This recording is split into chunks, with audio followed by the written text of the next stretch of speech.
He's coming out. Because he even said, Modesto. You gotta take that. that's what he said. The mayor first. Hey, not Can again. you take the mayor first?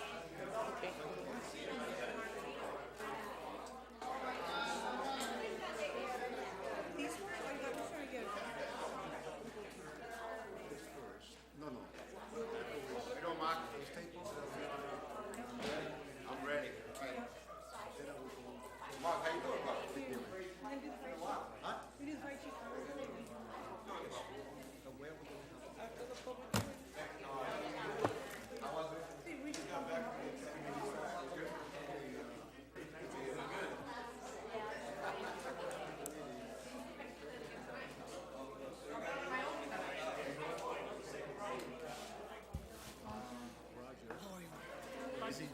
This is it? Is it all? Is it? Yeah, I still have a little bit left. Not much.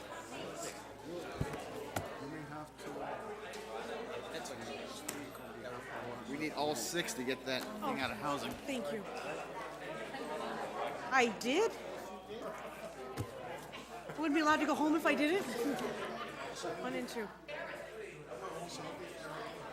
That's did you go to Thank the you. Barbara Italians thing? I said that I was gonna go, but I couldn't. I'm the same way. This is that one Marston Street tip with the amendments. Okay. City attorneys approved them.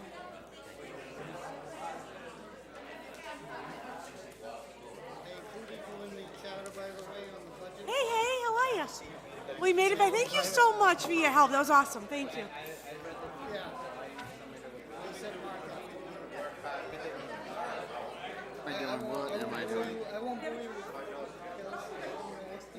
If there's anything that you feel No, I'm trying to find as much of it. yeah, no, I follow the email thread. Who's this? How are you? Thank One you. Marston? I'm working on it. Wait, she's gonna. Thanks for your patience. Yeah, all of us would then forget it and never go back in our own garage.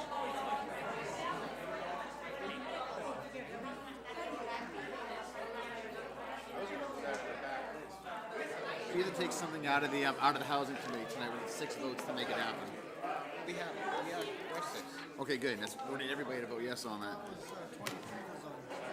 How are you? I'm sorry? Happy birthday. Thank you, sir. Committee in Blatchford, good to see I you, know, sir. I know. I know you were supposed to be. 3 was on. Shame on you.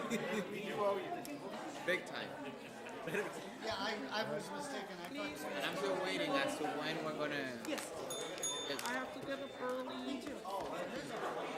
And then Tuesday we'll get Yeah, that's from the personnel. That's from the personnel. Different vendor. Pleasure to meet you. What? He gets kisses? We know that you but don't tell people you're going. Ah! Yeah, that's what I'm upset about. But she did. Twice. Virgie So Barnes? I think, Yes. I Yeah, think that's Mark's the gonna name. get some time sensitive. Does she know I'm not going to be able to support that? I'm serious. She may not want to have it tonight if you need the votes on it. Yo, yo. Okay, let's go. I left She doesn't get a kiss? Mark?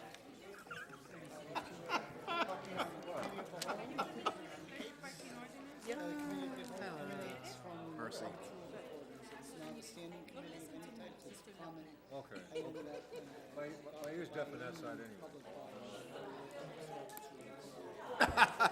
What you supposed to do? Well, I left a We're never going to get out of here tonight. Okay. of exactly what the procedures and processes are. Where, in my box? I have them going through on your desk, but I can. Because this is what I had on the desk. This is what I had. Where the heck is it? Modesto? You can see that we have like all these cars outside. Is our TV not working? Our TV's not working? Monitor? Good question. Can you? Let me get the sign up.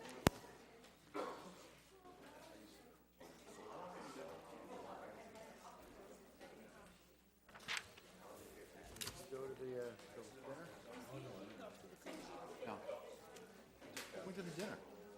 What that's so good, I think I know about. A bunch of Democrats. The Democratic thing? I was invited. Wasn't bad.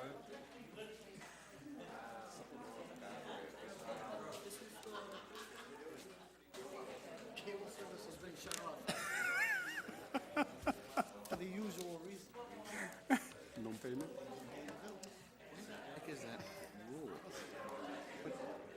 Do we pay cable service? Yes, we do. My house. I'm very serious. It was under the impression that Who's responsible for paying that bill? I know. His own state of the union. I can't believe it. I know. I know. I say that to the same day. I can't believe it. So it's not gonna be televised? The Robert's rules. Wow. That's why we got eliminated, right? Oh, I misunderstood. It's gonna be televised? Yes. We can all see it inside the room. Okay, that's fine, that's fine. Okay, good. Okay, we're ready. I just thought it was an issue that everybody might want to call so that we can get out of it. Good evening, ladies and gentlemen, and welcome once again after all this snow and all the headaches that it have caused for our city. I would like to welcome you once again to our city council meeting. We have come a little late. Some of us were with the mayor, were present at a meeting with several state senators. There was a group of approximately 12 senators that came to hear the concerns of the citizens, not only of Lawrence, but of the area. And they are still there, and we left early so that we can conduct our meeting. So, but I think it was really nice that Senator Barbara Italian organized that meeting and brought in so many senators into our city. I would like everyone to stand up for a moment of silent meditation.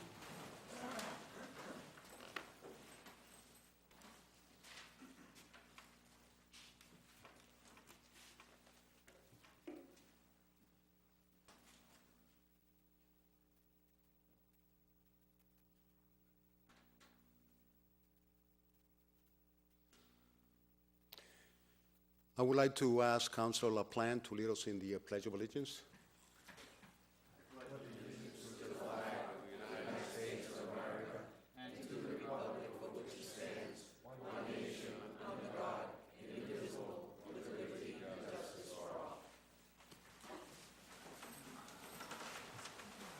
Mr. Clerk, roll call. Council Vasquez, Present. Council LaPlante. Here. Council Toomey. Here. Council Reyes, noted. Council Almonte, noted. Council Aquino, noted. Council Brunel, Present? Council Vice President Alvarez Rodriguez, Present. and Council President Maldonado. Present. I would like to point out that Councilor Reyes is not here tonight because she is participating at a meeting of the CDBG grants, and she excused herself tonight. Also, Councilor Oneida Aquino will be here in a few minutes. Yes. Councilors, I would like to entertain a motion to approve the minutes of 1:13:15 and the executive session of 1:20:15. So move. Second. Motion has been made and properly second. All in favor, say aye. Aye. Abstain. Oppose? Not opposed. Abstain. No, abstain. Okay, Because I wasn't here. okay. Roll call?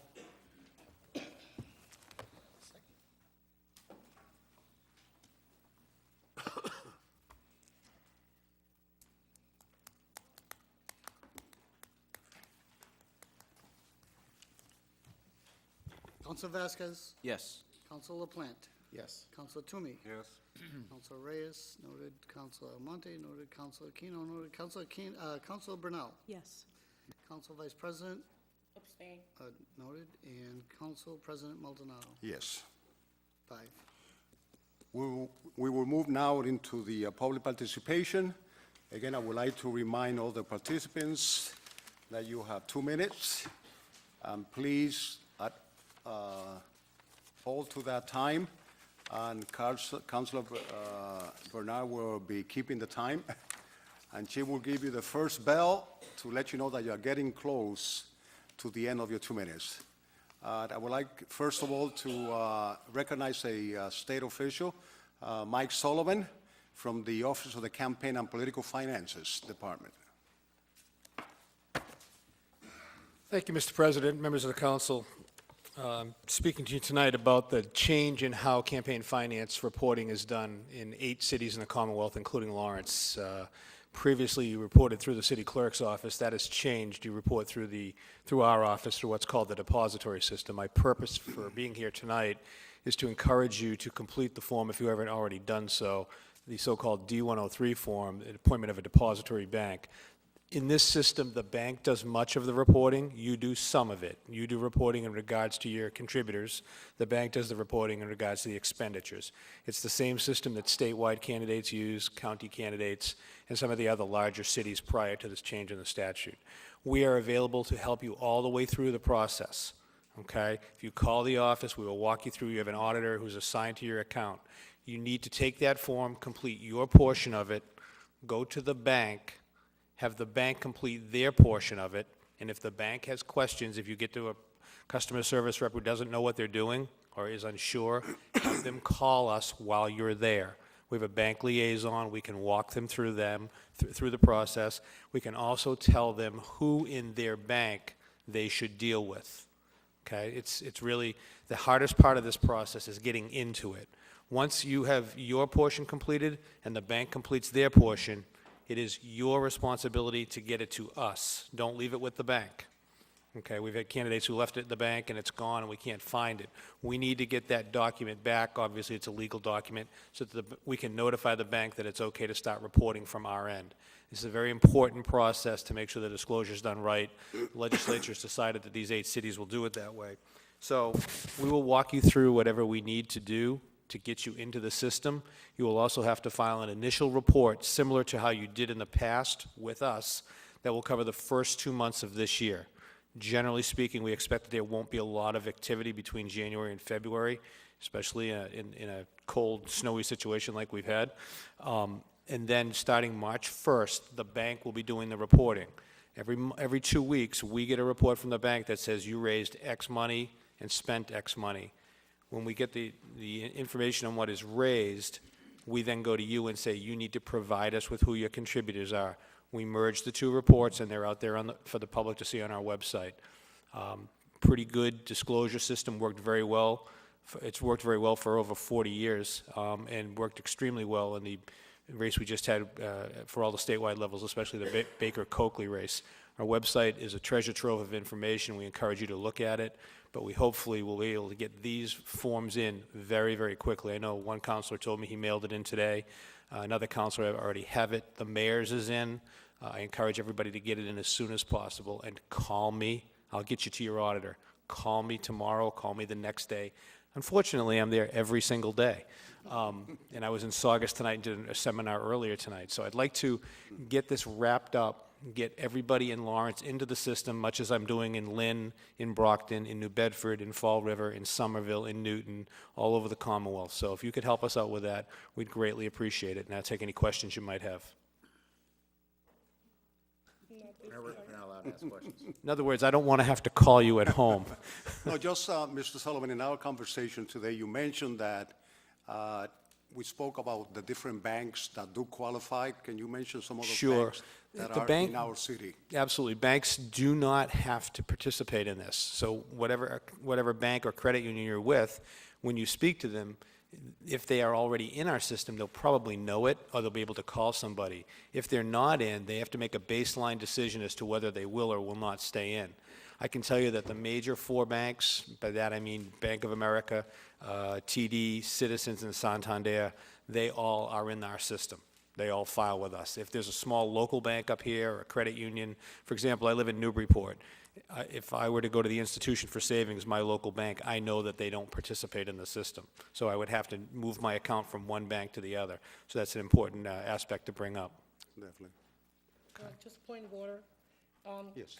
Maybe you could explain that to the public who's waiting for public participation, that I thought he was supposed to present in a different section. No. rather than that. He was part of the public Public participation. Yes. participation? It's just that in this Because he's not particular being case. timed. Huh? So, because he's not being timed. so Okay, I just- that's okay. I can work with a 24-second clock. Okay. Well, No, it's fine. I just don't want people to feel that we haven't been considerate of their. Appreciate everybody's indulgence. I'll be done shortly. well, thank you, Mr. I Sullivan, have for the questions too, information. but I can't- If you have questions, call me tomorrow morning. Definitely. I promise you I'll answer the phone. Okay? Okay. Thank you. Great. Thank you, Mr. President. Thank you, councilors. Thank you. The next person in line is Mr. Malley. Good evening, honorable members. Mayor Rivera campaign promise of the safe Lawrence only possible. You, as our elected official, and Mayor Rivera support our police department and the senior officers union. Our police department, under impeccable leadership of Honorable Chief Fitzpatrick, has done an excellent job to protect our citizens, stand up for our police officers, and support their union. Our city has been a great city because of our hard-working DPW workers. A few workers and the best leadership. Our DPW workers are the best in the nation. We, the citizen, demand of you support of our DPW and their wonderful leadership. Fire after fire, our brave firefighter sacrifice their safety so our citizens be safe. We, the citizen, demand of you and Mayor Rivera support of our firefighters and their union. Our public school, with the leadership of Honorable Superintendent Raleigh, is moving.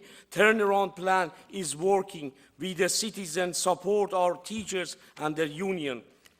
Now our 83,000 citizens are behind the teachers and their union. We demand of you, in the remaining months of your service, support our DPW, our senior officers and the union, and our firefighters. Thank you.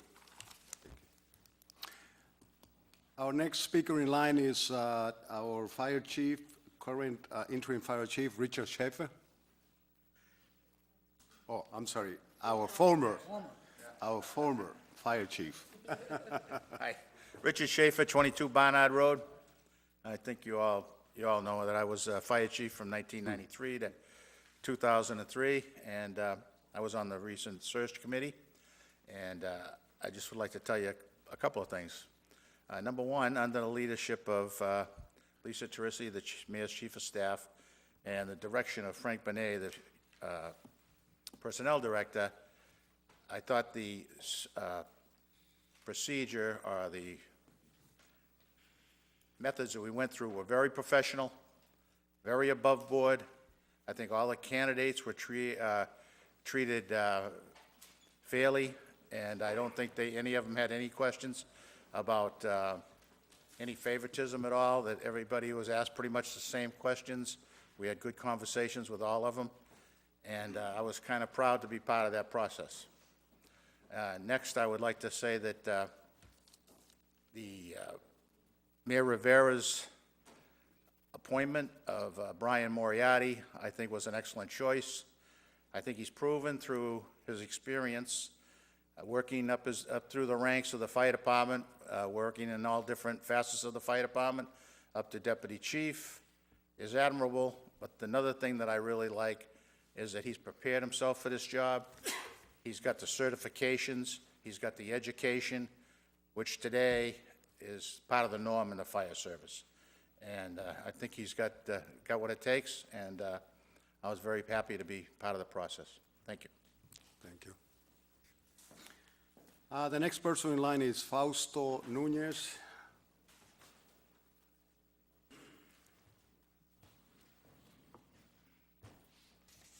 Buenas tardes o buenas noches.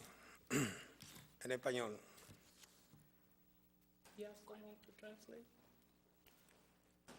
¿Alguien de la audiencia pudiera ayudar a traducir para el señor Fausto?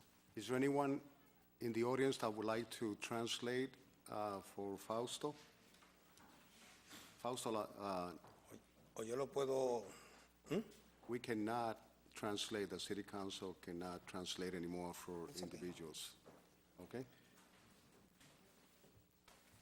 Can anyone do it? Yeah, we have a brave soul. Thank you. Yay. ¿Qué tal? ¿Cómo está? Gracias. Thank you. My name is Doris Rodriguez, if you don't know. Mi Most of nombre, you know you. okay. Most of you. Right. Mi nombre es Fausto Núñez, presidente de LANA, My name is Fausto Luna, president of de LANA. Delana. Dice Loren Alma Arlington Neighborhood Asociado.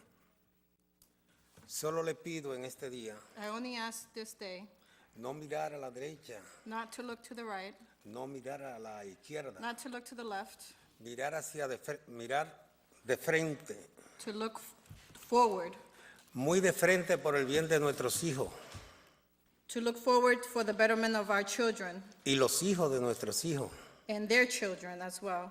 Yo sé que en el mañana I know that tomorrow, mis hijos my kids y los hijos de nuestros hijos and their kids, le van a agradecer they will appreciate que ustedes hagan historia en este día that you make history in this day por el bien de nuestros hijos de esta ciudad, for the betterment of our kids of this city.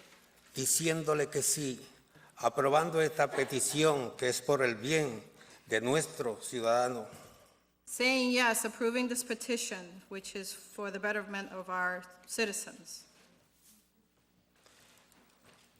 La petición por la cual me refiero es a los parques que están en muy malas condiciones, The petition I am referencing is the petition regarding the parks that are in very bad condition. se lo he mencionado a varios concejales y han visto la situación. I've mentioned it to several councilors and they've seen the situation.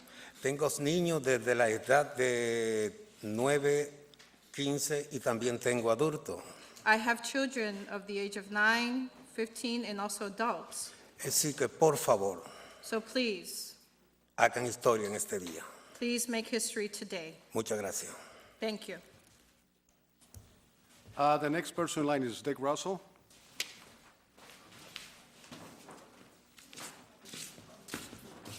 Good evening, councilors. My name's Dick Russell, still reside at 34 Cross Street in the city. I wasn't too overjoyed with all of the postponements and switching of this council meeting. It was a tough call as to where to go tonight, here for the council meeting or Sal's to meet with the 8 local state senators. So depending on your frame of reference, you may have either won or lost by my being here. I'll leave it up to you to make the call. Top of the list. I wasn't too overjoyed with how the vetting process at the Personnel Committee level for our new fire chief started off. It began with a question about somebody's pipe dream about residency requirement for city employees. In case you forgot, your referendum's non-binding, meaning if 36,000 voters in the city of Lawrence vote for it, 10 vote against it, the vote doesn't mean anything. Also, since the mayor vetoed it once already, what makes you think he won't do it again? Have any of you heard of Article 1, Section 9, Clause 3 of the United States Constitution, the one that contains the phrase, "No ex post facto laws shall be passed"? If I'm not mistaken, that means you can't backdate any laws or ordinances. And again, if I'm not mistaken, when you were sworn in as councilors, you vowed and affirmed to support and defend the Constitution of the United States, amongst other things. Think about it. Finally, in a little while, the mayor is going to be giving his State of the City address. I want to throw my 2 cents in worth about the state of the city. I know that there are some, for whatever reason, who are not too happy with the job the mayor is doing. I may differ with his thinking on some of his plans and ideas for the city, but it's good to see that the mayor's name and the city of Lawrence's name mentioned favorably in the media. It's good to see a mayor who is on first-name basis with a good number of the residents of city residents, as opposed to the previous occupant of the corner office who only appeared to be on first-name basis with his lawyers. I guess that I can use the word try with this mayor and the previous mayor. One is trying and the other should be tried. Thank you for the time.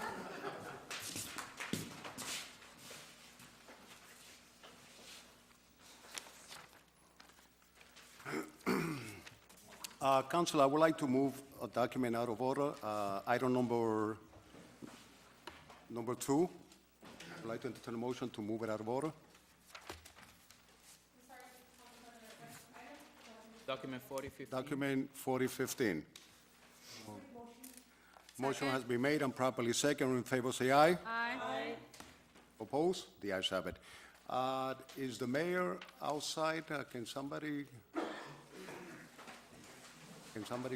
get the mayor to come in?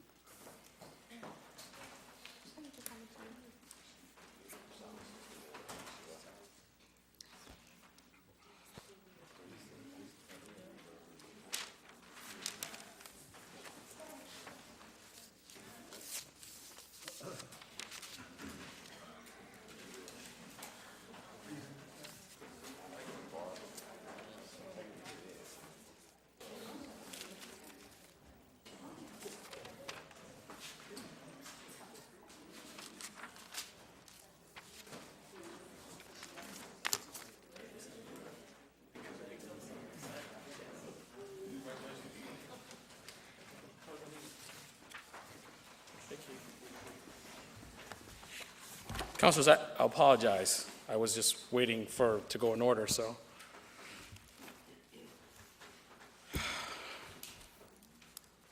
So good evening, councilors, elected officials, and fellow Laurentians.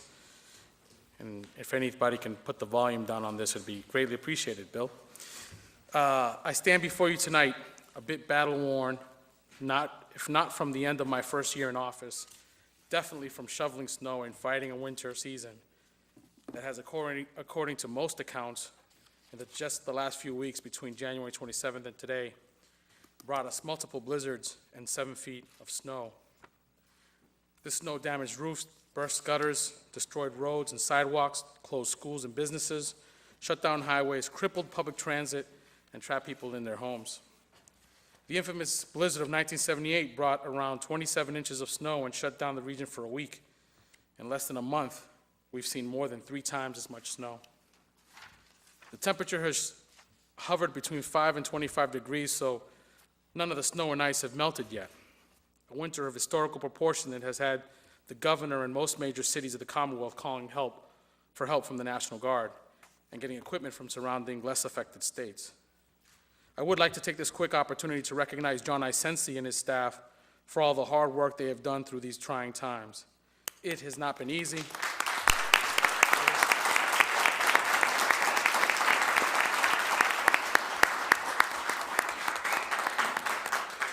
It has not been easy, and with a community that has 5,500 vehicles per square mile compared to Andover's 900 vehicles per square mile, 11,000 people per square mile compared to other towns where there are only 1,100 people per square mile.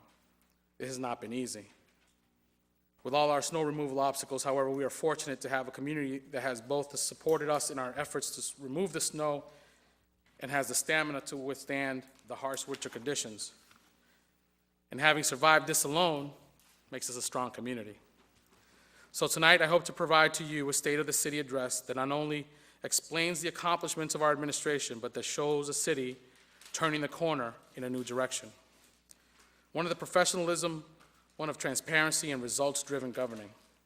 A city on the road to gaining credibility and trust with our voters and community members and our state and federal partners. Before you have a presentation, and if you haven't, we'll get it out to you. Just kind of quick. There you go. You'll get a presentation that has much more department by department detail accomplishments. And I'll try to give you the highlights as I see it. But what you'll see in here tonight is that to move forward is not enough. We must be moving in the right positive direction. And I believe that our first year will show that we are moving not just forward, but more importantly, in the right direction. I will spare you the laundry list of problems we found here in the city when we took over last year, because many of those things have been talked about, and frankly, Those problems are my problems now. I will say that you and I, we've had much to do to get the government running back at 100%, and the good news is that we are all well on our way, and that the state of our city is strong. Strong, but with much to do to ensure long-term strength. First, I wanted to let you know that for the first time in more than 28 years, Lawrence has an A-level credit rating from both major credit agencies, an accomplishment that signals that we are on the right track. And while our administration and the previous administration played a role in achieving those goals, I specifically want to recognize our Budget and Finance Director, Mark Iannello, and our former fiscal overseer, Bob Nunes, who provided valuable guidance and leadership to the city in achieving this goal. I also want to thank the current and past City Council for all the hard work, the late nights, budget hearings, working hard to pass budgets and set tax rates on time, and for making sure budgets were balanced. We hope to work with you this summer to make it 6 balanced budgets passed on time. But our financial health is a lot like the rest of our city's strength. It is a fragile condition. Any wrong financial move, any prolonged debate or inaction on matters of financial importance can send the city back into a place of bad footing.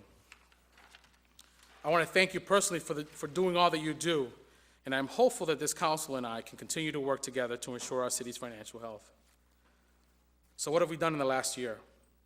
Just to keep the financial theme, it must be stated that you and I, we passed the budget with no new taxes for the first time in 12 years.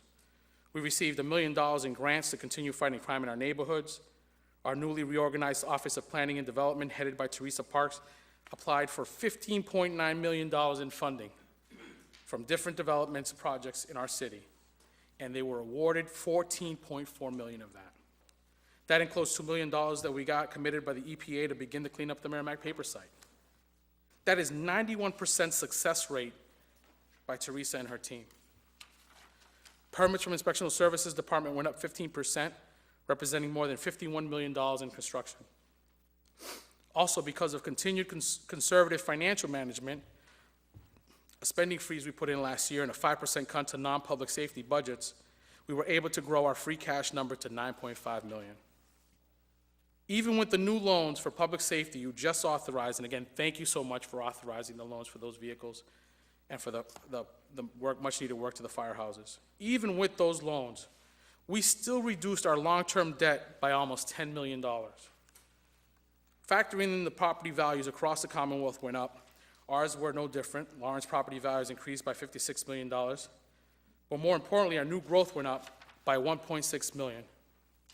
Now, I know these are a lot of numbers, but this is a snapshot of our current financial situation, which shows much to be proud of and an encouragement to continue the financial practices of the last years. So because of this, and because of the record snowfall, which will mean a record hit to our snow and ice budgets, starting March 1st, I will be again instituting a spending freeze.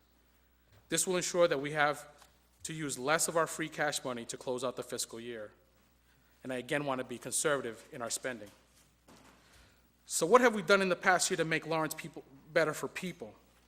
We must start where we said we would focus, and that's public safety. Even without having the full impact of 10 new police officers because of the training time, there was a modest drop of 4.2% in crime overall. I'll admit that we want a greater impact, and that we did suffer too many homicides last year. But I can stand here and report that all but one of those homicides from last year have been closed or in the process of being closed. That means bad guys were put in jails for those crimes. This number drop in crime, while small, is the beginning of a greater impact we hope to have in the coming years. With your support last year, we moved officers from administrative roles in the police department to patrol the streets. We started walking patrols on Broadway to deal with the crime in that area. We went into neighborhoods with police officers to do outreach and visibility efforts. At least one of those efforts ended with the long-standing after-hour party house being condemned and shut down on Bennington Street. Two of the things I am most proud of in the police department, besides the drop in crime, are our efforts to diversify the police department's personnel and the work of creating more clear civilian complaint process. So today, there are more female officers and officers of color on the Lawrence Police Department or in training to become a Lawrence police officer than the day I got here. This is something that Council President Maldonado and I have discussed at length as a priority. We will continue to focus on hiring the best police we can get with an attention to ensuring that the force better reflects the community it serves. We're also in negotiations with the Human Resources Division of the Commonwealth to amend or waive the consent decree for hiring police officers, as it currently does not help us in achieving the right balance of recruits. The second most important effort that I feel we did in the police department is that today, if you want to file a complaint in English or in Spanish, it is clear on how to do so. And it is clear for everyone in the department what will happen if every complaint with meaningful merit is not taken seriously. Something I and Councilor Vasquez agreed needed serious attention. And I've promised him that we will continue to focus on that. That the police department today is more effective, more diverse, and more accountable. Today, for the first time, we do monthly reviews of 911 calls and rate them for quality and customer service. These reviews came from something that Councilor Almonte wanted us to focus on. So today, both police officers and call takers are being held accountable for the way they treat people when they call or do business at the police department. We focused some considerable time making the function of government in Lawrence more professional, increasing the perception that Lawrence means business. Now, these efforts don't just mean neckties and parking spots. These efforts are not just making sure people show up on time. This effort is making sure that when everyone else is faced with an emergency, that City Hall is open and working. It means that departments communicate with each other to troubleshoot and solve problems. And we've accomplished this with weekly and monthly department head meetings. We focus finance team meetings, and as need arises, task force meetings on issues of pressing matters are addressed quickly, thoroughly, and across all departments. We ensured that inspectors and workers in departments are treating people with dignity and respect. Something as small as making sure that the waiting area upstairs in inspectional services was big enough for the customers that were waiting to be handled. Making departments clean out their offices of unneeded paper and junk and clutter. Painting some offices and moving others has made City Hall more professional. Now, if you have not been to the elections office, I'm gonna say that again. If you have not been to the elections office in the last couple days, you need to make a trip down there. Go tomorrow. You will be amazed how a tidy, well-organized office can begin to instill confidence in a government office where it lacked it. And these are just small examples of our efforts to make the work of government more professional. We must continue to ensure that the taxpayers in Lawrence and the Commonwealth both know that when we spend their money, it is being used for the greatest impact. That when we manage our staff, that they are being managed to the contracts, and that the staff is providing the best and most productive service while they are on the clock. And if the staff fails to provide the best service, that they will be disciplined and fired if need be. It is what you expect, it is what I expect, it is what taxpayers expect. So some of the other ways we've worked to make Lawrence better for its residents can be seen by the 11,000 rides taken on the new downtown shuttle that we implemented a short 6 months ago. Our community today is better off with 77 new lead-free housing units, 21 new homeowners helped with down payment assistance, and 7 depressed properties that used to be an awful blight in their communities are brought back to use. It is important to note that we've gone after problem properties with a more focused and energized effort. These problem properties are something that I and Councilor Brunel talked about when I was in the council, and she has reminded me as important to get back on the tax rolls. You know these properties: empty lots full of trash, burned homes partly demolished, properties that for generations have been neglected by their owners and our city. No more. Today we have 2 sets of teams, one going after tax title properties, another going after court receivership properties, and we will do the best we can to rid the city of these depressed properties. We also started work on at least 3 new parks across the city: the Ferris site over by Union Crossing, the Point Spray Park over in the North Carmen, and the park at Union and Canal Street as you come into the city. Along with this, the city's DPW department filled close to 8,200 potholes and put up 604 signs. They painted much-needed crosswalks and street lines, fixed erupted sidewalks across the city. And unlike past years, this year we used our chapter money to do this, our chapter 90 money to do this. And for these things, We prioritized them so that they could be seen as important to the city, but also important to us.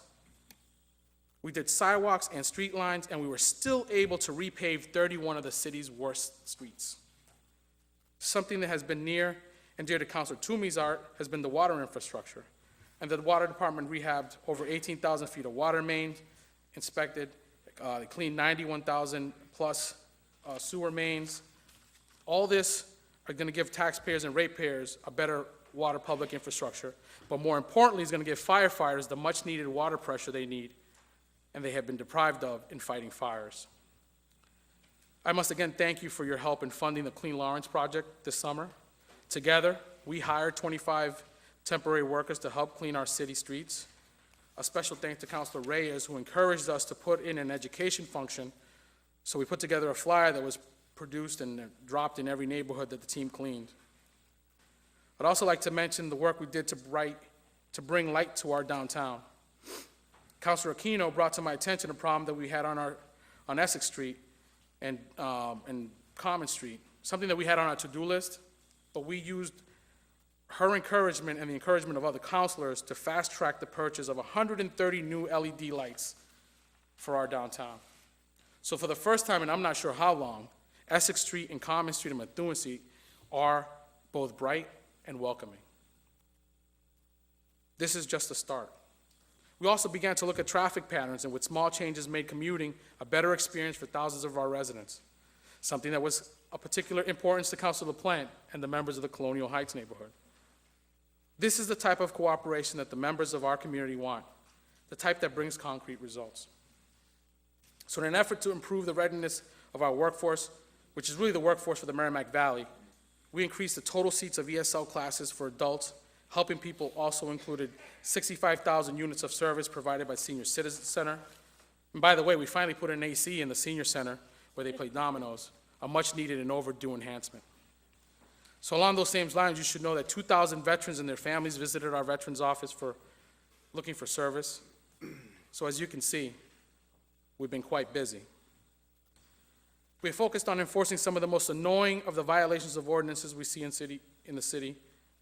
People's quality of life was improved by criminal complaints issued for the surveillance dumping cameras that we caught people dumping in our community. People's quality of life was improved when we enforced the noise ordinance this summer.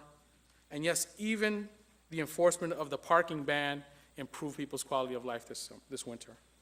Because for every one person affected negatively by these enforcements, we make life better and easier for at least 20 other families. The restaffing of the Licensing Commission to create one that is active and fair but stern has had huge return for control and oversight of liquor selling establishments in our city. Under Chairman Pedro Torres' leadership, the commission has made over 2 inspections for each licensee. 2 for each licensee. That is over 160 inspections since his appointment. Our overall quality of life has improved with a full complement of commission and board members, because last year I promised to send this council competent, dedicated members of our community for consideration to our boards and commissions. We sent you 46, and I want to thank you for confirming them all. I also said we'd make sure we provide them all the information and training they need to do the best work possible. These trainings are something that City Councilor Alvarez Rodriguez wanted me to be sure that we conducted. So I'm here to report most of the new board members and their respective commissions have received training in their respective areas of responsibility. Also, after the extensive discussion about corruption in Lawrence, we made sure that we gave every department head ethics training from the state.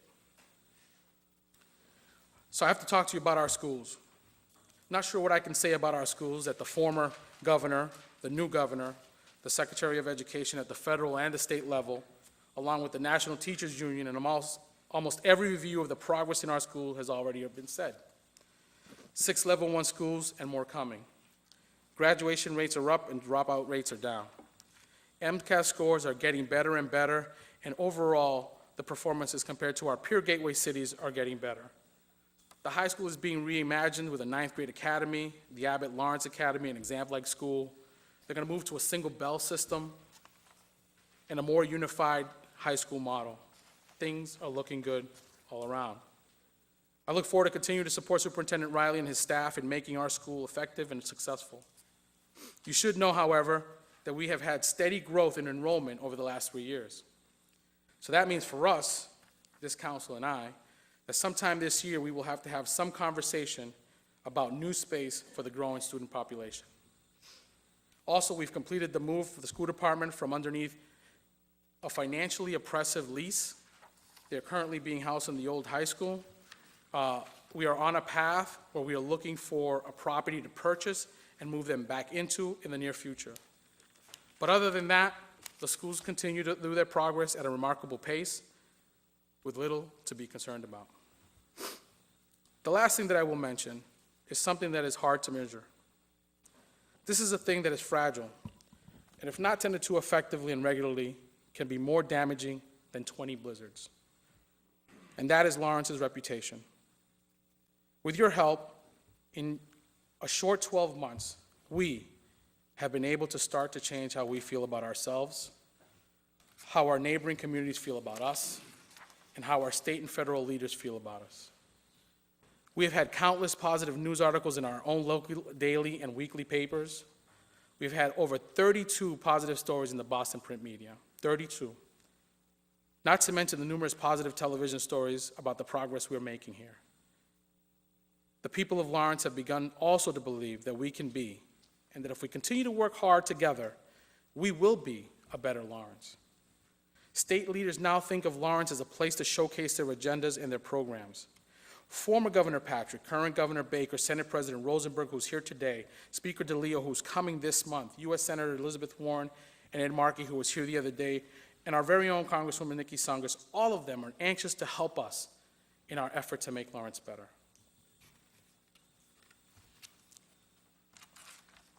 Our neighboring communities, Andover, North Andover, and Methuen, are partnering with us in transportation, economic development, and fighting crime.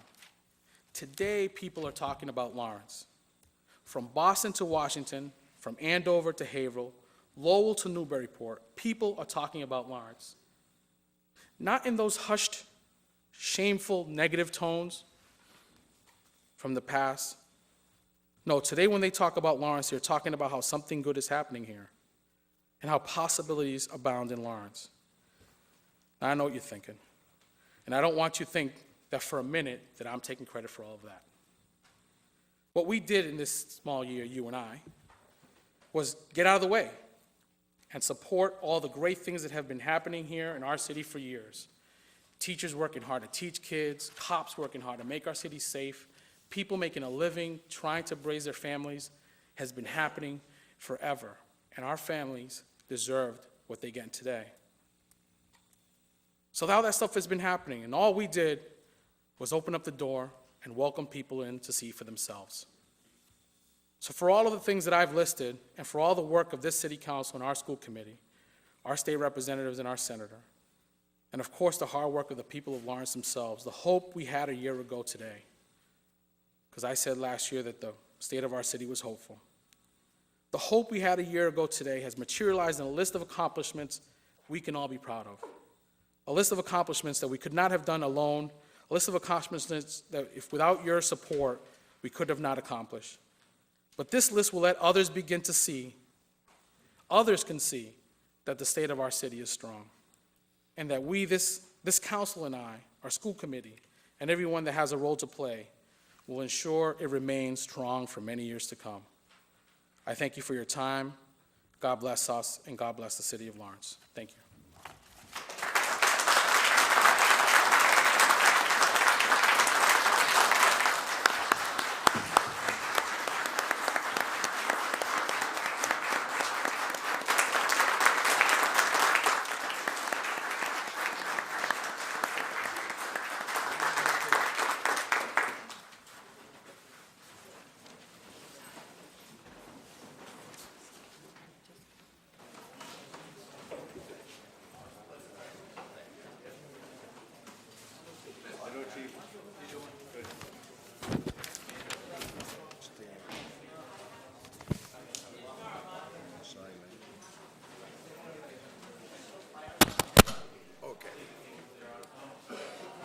Councilors, we will now go back to the regular order of business. We're going to go into public hearings. Mr. Clerk, document 21014.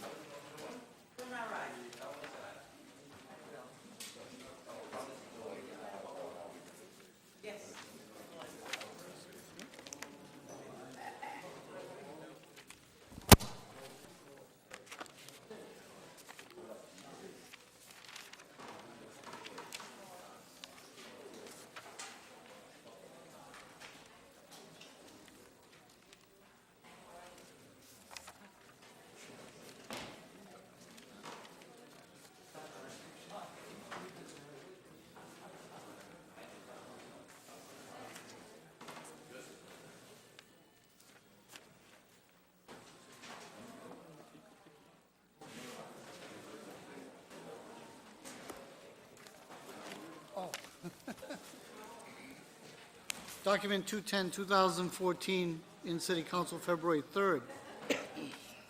Notice is hereby given that the City Council will hold a public hearing on Monday, February 23rd, 2015, in Council Chambers at 7 p.m.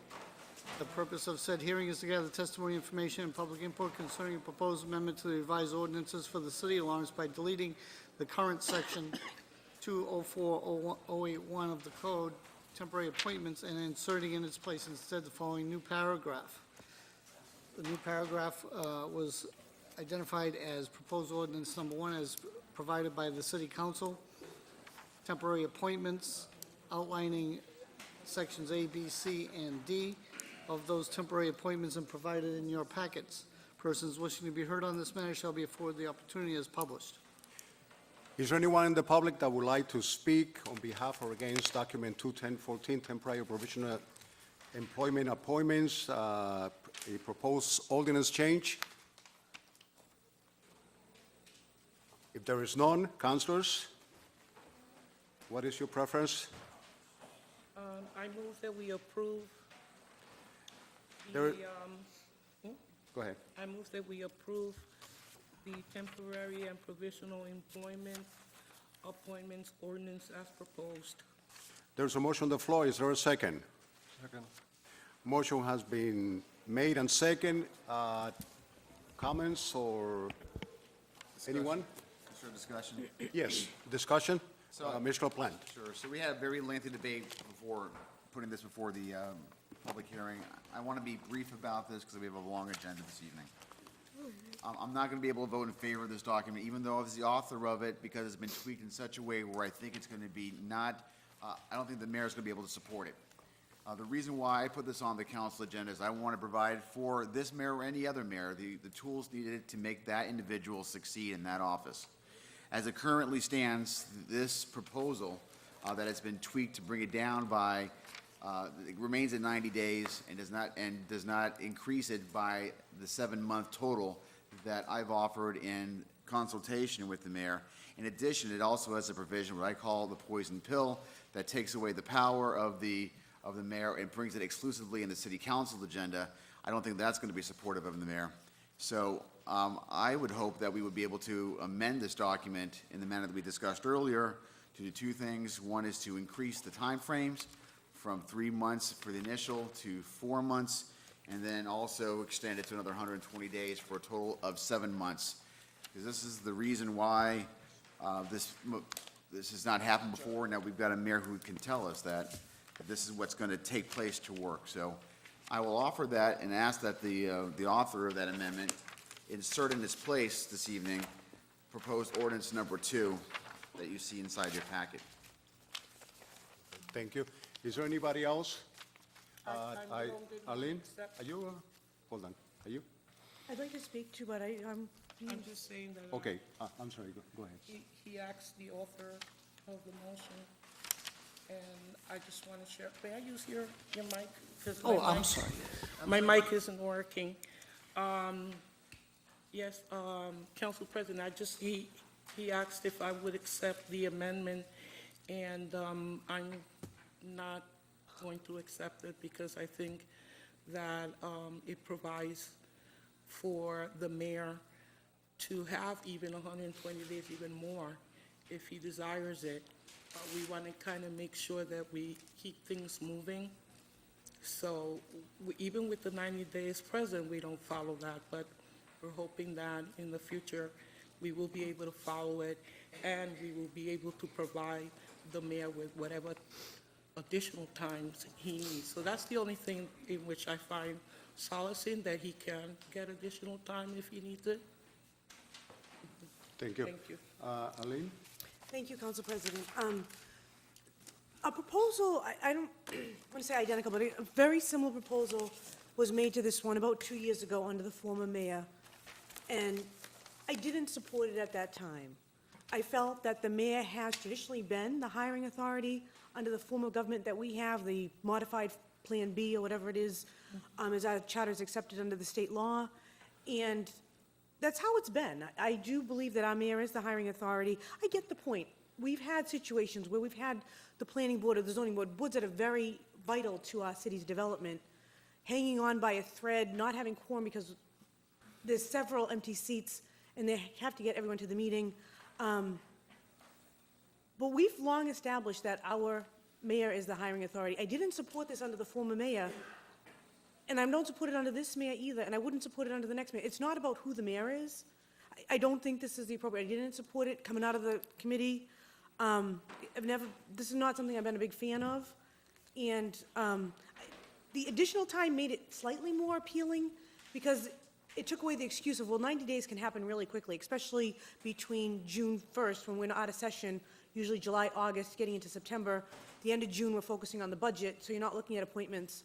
90 days can go really quickly, and maybe the 120 is helpful, but as a concept, I just don't support it, and I will not be supporting the motion this evening. Anybody else?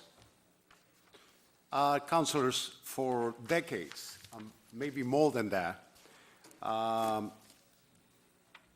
previous administrations had failed to abide by our city charter and our city constitution. They have failed to abide by those constitutions. Now, our city has a constitution, and the purpose of it is to create order in which our city government is supposed to conduct itself. Okay? If we continue to do business as usual, we're never going to move forward. And our mayor said that we need to move forward. And obviously, the only way that we're going to move forward is to make sure that government is held responsible for upholding our city charter. And that's why we need this change. We cannot afford to continue doing business as usual. We must make a change, and we must take a stand and say, enough is enough. People always say, oh, that was done in the past, it's okay to continue. No, it's not okay to continue. If things have been done wrong in the past, we need to change it. We need to make it better. Okay? And that's the reason why this change needs to take place. Is there anybody else that would like to speak? I would like to finalize. Yes, go ahead. I just want to say, Council President, to my colleagues, Councilor Plant and Councilor Burnell, that I understand and hear what you're saying, but I am going to vote in favor of it, again, because I believe that the mayor does have an opportunity to get more time if he needs it. But what it does is forces us to continue to pay attention to how this happens, because for a long time, not under this mayor, but because it's too soon to say under this mayor, but around the others, we have seen how there has been there's been no one staying on top of it. So we need to stay on top of it, and that's why I believe that the 90 days is an okay thing to have. And if he needs an additional 90 days for whatever reason, I'm sure we'll be able to put that together as well. So if he requests it and needs it, I don't see why. I'm just not seeing where there would be a situation that the council would not give him the opportunity Point of to. inquiry? I'm sorry? Just a point of inquiry? Yes. Council Alvarez raises a very gracious scenario where the mayor comes back to us and we grant an additional 90 days, but that's not covered anywhere in this. Wouldn't we be, just like you just said, we'd be not following the rules, not obeying the guidelines that we set up for ourselves? This doesn't allow for us to give him another 90 days. And if it does, please It point me. wasn't, there was a part, there was a section, I believe, I don't know if it was removed, but there was a section. Hold on. Can one of you help me with where it is? Through you, Yeah. Mr. President. Yes. Section A, Did say the that last the mayor- sentence, it says the 90-day period may be extended by a vote of the city council for up to an additional 90 days. See? With or without the request. Thank you. Thank you. That's perfect. paragraph A. Thank you. Okay, and that's why I'm feeling comfortable with this. And the other thing is, we can't continue to move on items because we project that the mayor, or predict that the mayor might not be happy with it. Oh, I You agree. know, Yeah. It has to be what we discuss here, you know, and I understand, I mean, I support the mayor and a lot of good ideas that he has, but I really believe that we need to stay on top of these things. This hasn't been the first time that this issue has come up. I was on the council 10 years before, and within that decade, it was an issue each and every time. So now I want us to take care of it once and for all. And again, provided that this paragraph remains, okay, because now you made me nervous, as it wasn't there, where the mayor No, it's not seen it. is able to get an additional 90 days if he requests it. Okay, thank you. Is there anybody else? Mr. Toomey? Right, thank you, Mr. President. In looking over the data that we have here, we have two proposals. We have proposal 1 and proposal 2. That's correct. And which one are we supposed to be voting on? Proposal 1 or We're going to be voting on Proposal proposal one. 1. proposal 1? Yes. Mr. LaPlante probably can review for you proposal number 2, so that you notice, so that you will know the difference. Would you like to hear, Ms. LaPlante? Outline. Well, what I see here, the only difference would be basically proposal number 2. Proposal number 2 basically requests more time, 120 days, Mr. Right. LaPlante. And also, the proposal suggests that we remove funding, Funding. from that position, and the city attorney indicated that that is not possible. That's not possible? No, it's not. Okay, so proposal number 2, at least section D of that is out of the question. Yes. But the mayor, to be fair, the mayor, I think, would be willing to discuss and maybe allow that to go forward. And that's a conversation that we should have with the mayor. I think that he may find that to be favorable. I don't want to put words in his mouth, but I think that might be true. That is true. He may or may not be willing to allow us to remove funding, but it had to come from him anyway. Yeah, he's the one who's in charge So- of the money. So he would be in control of that situation Yeah, we regardless. can't put that in our ordinance. Okay? Okay, are there any other discussion? Yes? So it would be a full 90 days, it wouldn't be like 30 or 60 or whatever. No, it would the be 90 full- days. The mayor can request an extension, And it would be and the 90 days. council can approve or reject that request for extension. Thank you, Council President. Okay. If there's no, And I just want to make sure we're talking an awful lot about the 90 days. I think the biggest poison pill, though, is the actual taking of the power for the council now to be appointing and selecting individuals to fill those positions about the first proposal. Where is that? And that's a major provision, That's the whole thing. letter D. Letter D. yes. Yeah, that's significant.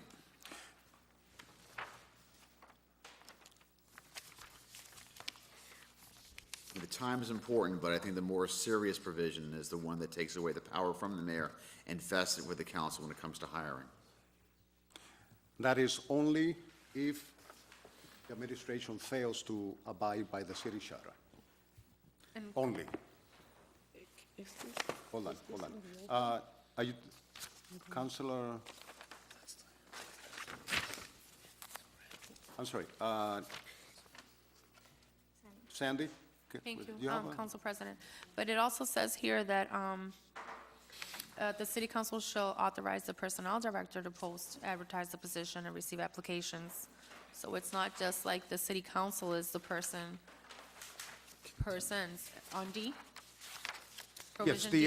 the personnel Section D? department will still be in charge of Correct. posting The the personnel position. department, exactly. uh, I just want, Selecting and rating the most qualified individuals, and then he will submit to this council the finalist based on the rating that is used by that the is personnel correct. department. I just wanted to But again, clarify. I would like to emphasize that this is only and only if the mayor fails to abide by the city charter. and that is correct. I just wanted to clarify the previous comment made that we, the city council, would be doing that. When we, the city council, should be authorizing the personnel director to do so. It's not the That's city No, we're council. authorizing the personnel director to act on our behalf. That Yes, is correct. that's correct. We're doing the hiring. Oh, yes, definitely. But he will be the one to post the position, receive applications, certify the applicants, and so on and so forth. So he does all the work. and we make the Correct. decision. Thank you. If there are no other questions or concerns, I'm going to call for a vote. Just Okay. a question. Yes. In Part D, my memory fails me right now, but Part D, it did have the same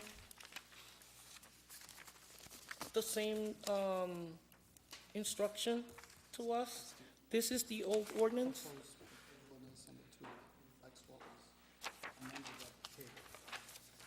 Okay, but this is the old, That was what was published originally, there were amendments made at the discussion. oh, no, I'm saying what exists now, what exists now prior to this. Okay, Are you clear? never on- mind, let's You're just, clear. let's just Okay. vote, because I just thought that this was something that was already in the ordinance. In the that- old- The no. existing ordinance. Okay, no. Okay, I would like to call for a vote. All in favor, say aye. Aye. No, opposed? Okay. Roll call? Council President, is this with or without, I'm sorry? to accept proposed ordinance number 1, correct? Yes, yes. Council Vasquez, Yes. Council LaPlante, No. Council Toomey, Yes. Council Reyes, noted, Councilor Almonte, Yes. Councilor Keno, Yes. Council Bernal, No. Council Vice President Alvarez Rodriguez, Yes. and Council President, Yes. 6, 2, no, 1 absent. Okay, thank you. Let's continue with the public hearings of document 32614, clergy parking permit.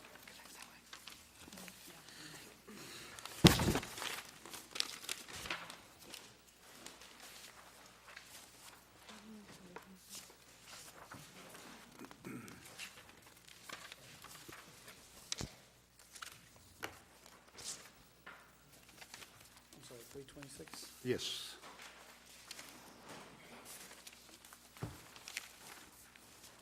Summary.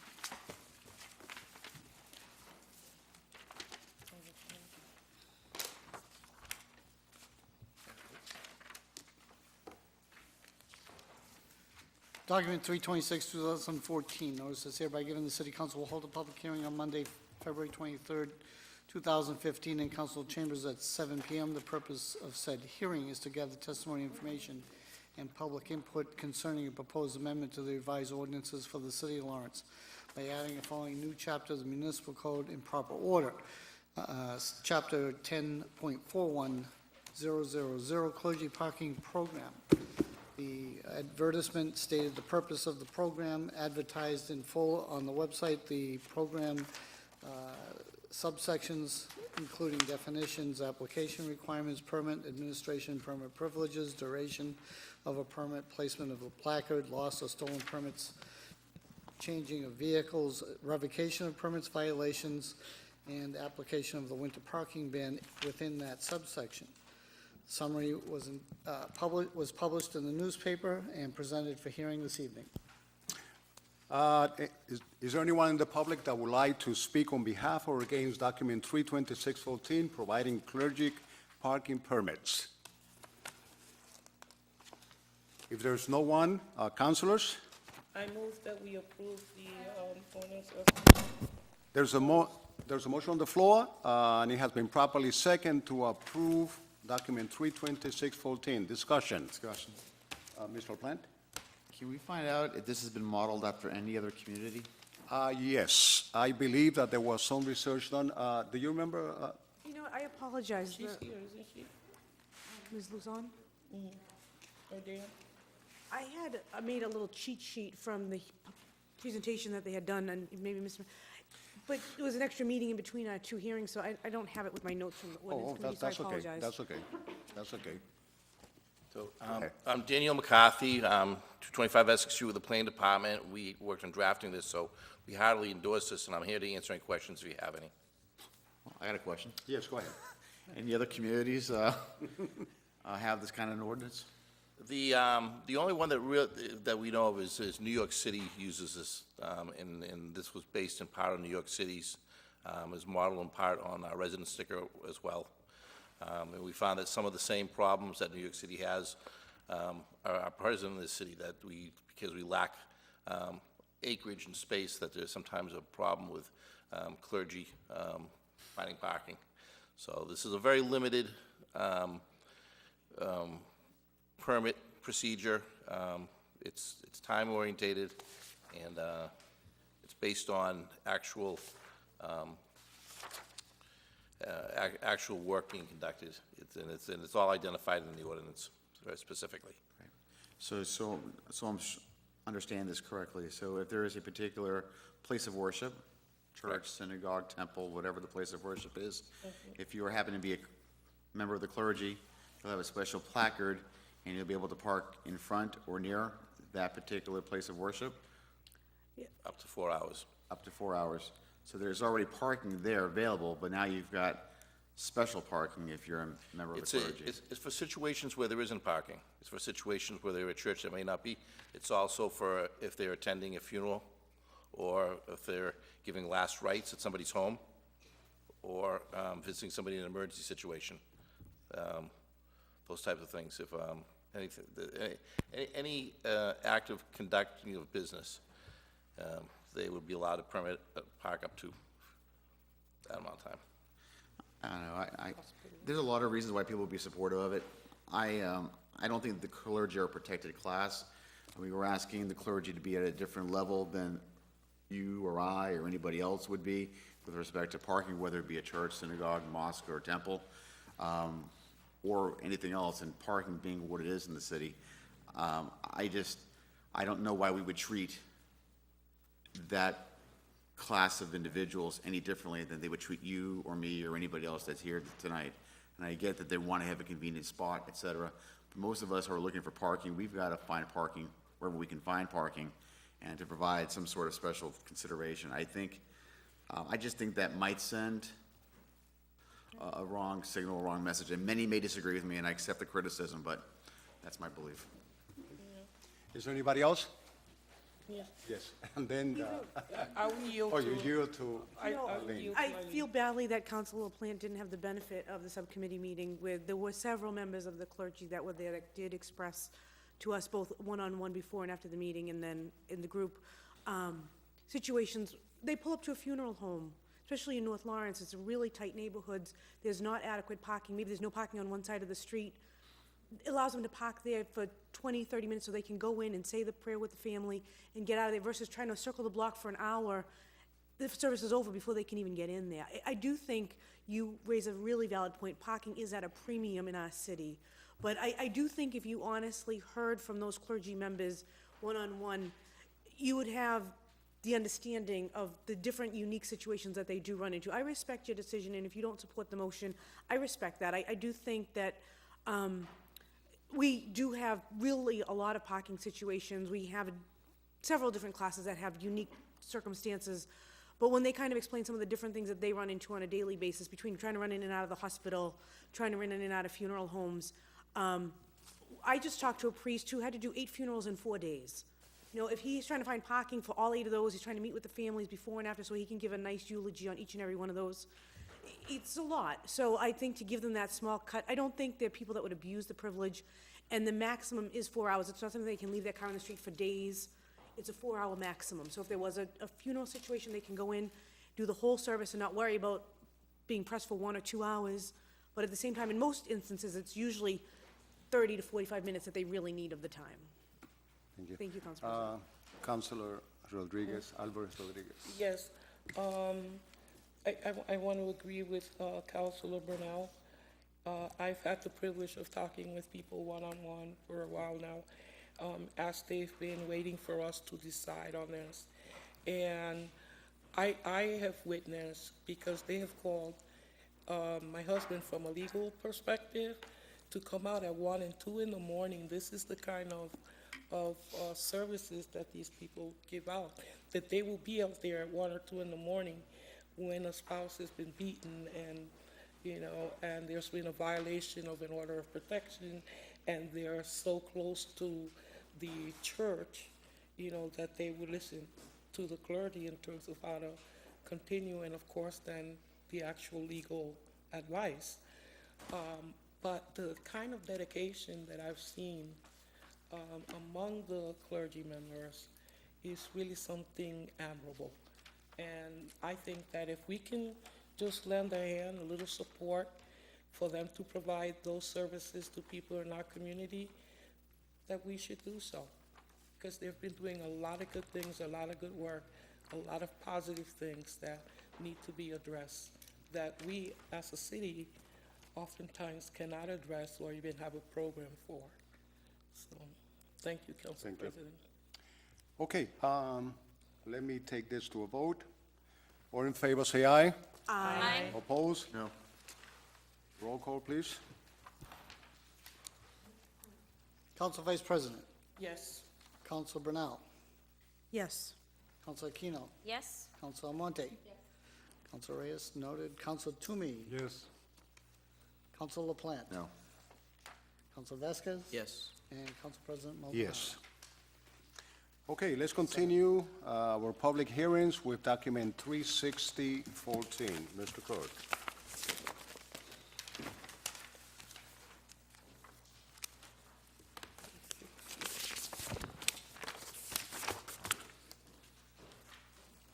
Document 360, 2014.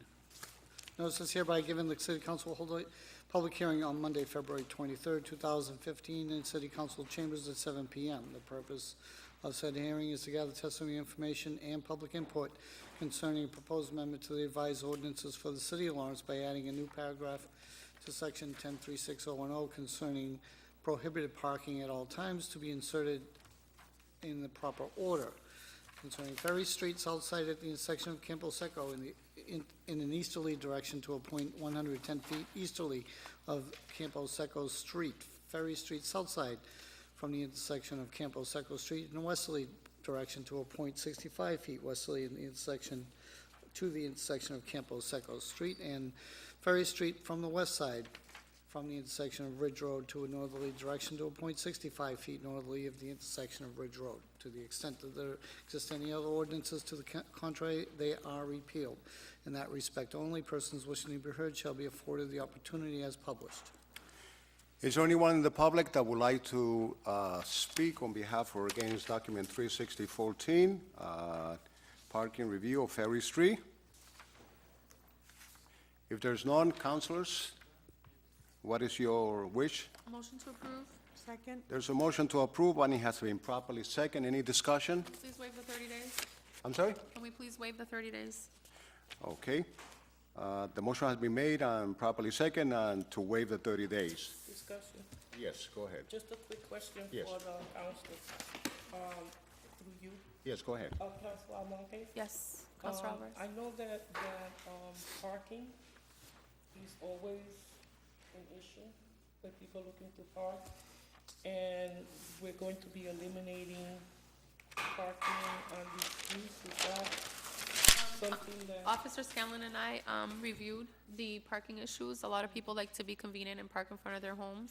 We do have a residential neighborhood where everybody has an extensive driveways and parking and garages and everything else, so we did explore that, and we, everyone has a parking area to park in. This is just more for visibility around the corners. It's such where we're becoming a more dense population, and it's becoming an issue where people are just parking, visiting and stuff like that in places where And a parking up to the corner. It hinders visibility around certain corners. And it's a viable issue in my district where, we've been having a lot of accidents in that area. So therefore, this action needed to be taken. Thank you. Yeah, because I was concerned about, whether people have visitors, et cetera, where they're gonna park. And, if it's from here to corner, at 20 feet. We is have the 20 feet. Is the statute, the state statute. So, I Yes. mean, 65 feet is still a lot more than, It is. but this is, And that provides the relief that we need so that other vehicles that come to visit it, et cetera, can either go into one of the adjoining streets or park in the driveways of the people who are there visiting, only because it hinders the visibility around corners that we need there. We have kind of like a Waverly Road, we do not have sidewalks. okay. We don't have sidewalks there, so Okay. people tend to park where they want to. We also have, a new, hairdressing salon was just sold over by Ridge Road. And, we do have lots of new patrons coming into that area who are just parking where they feasibly would like to park. And that's creating a huge problem in that area also. So this will alleviate that situation of happening over there, especially where we have residents, who we have, these other people coming in and parking in front of and blocking their driveways and garages. So therefore, this they needed to shouldn't be take place. blocking the driveways. Well, it's been happening because there really isn't. Have it be in a residential neighborhood, you've got the driveway, and then you've got their property, and then you've got the 20 feet from the curb.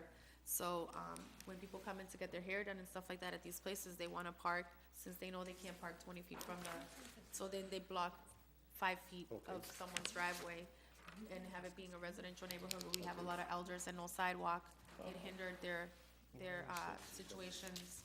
So this would alleviate all the problems that we have in that area. Yeah, because, I also like to see, business thrive.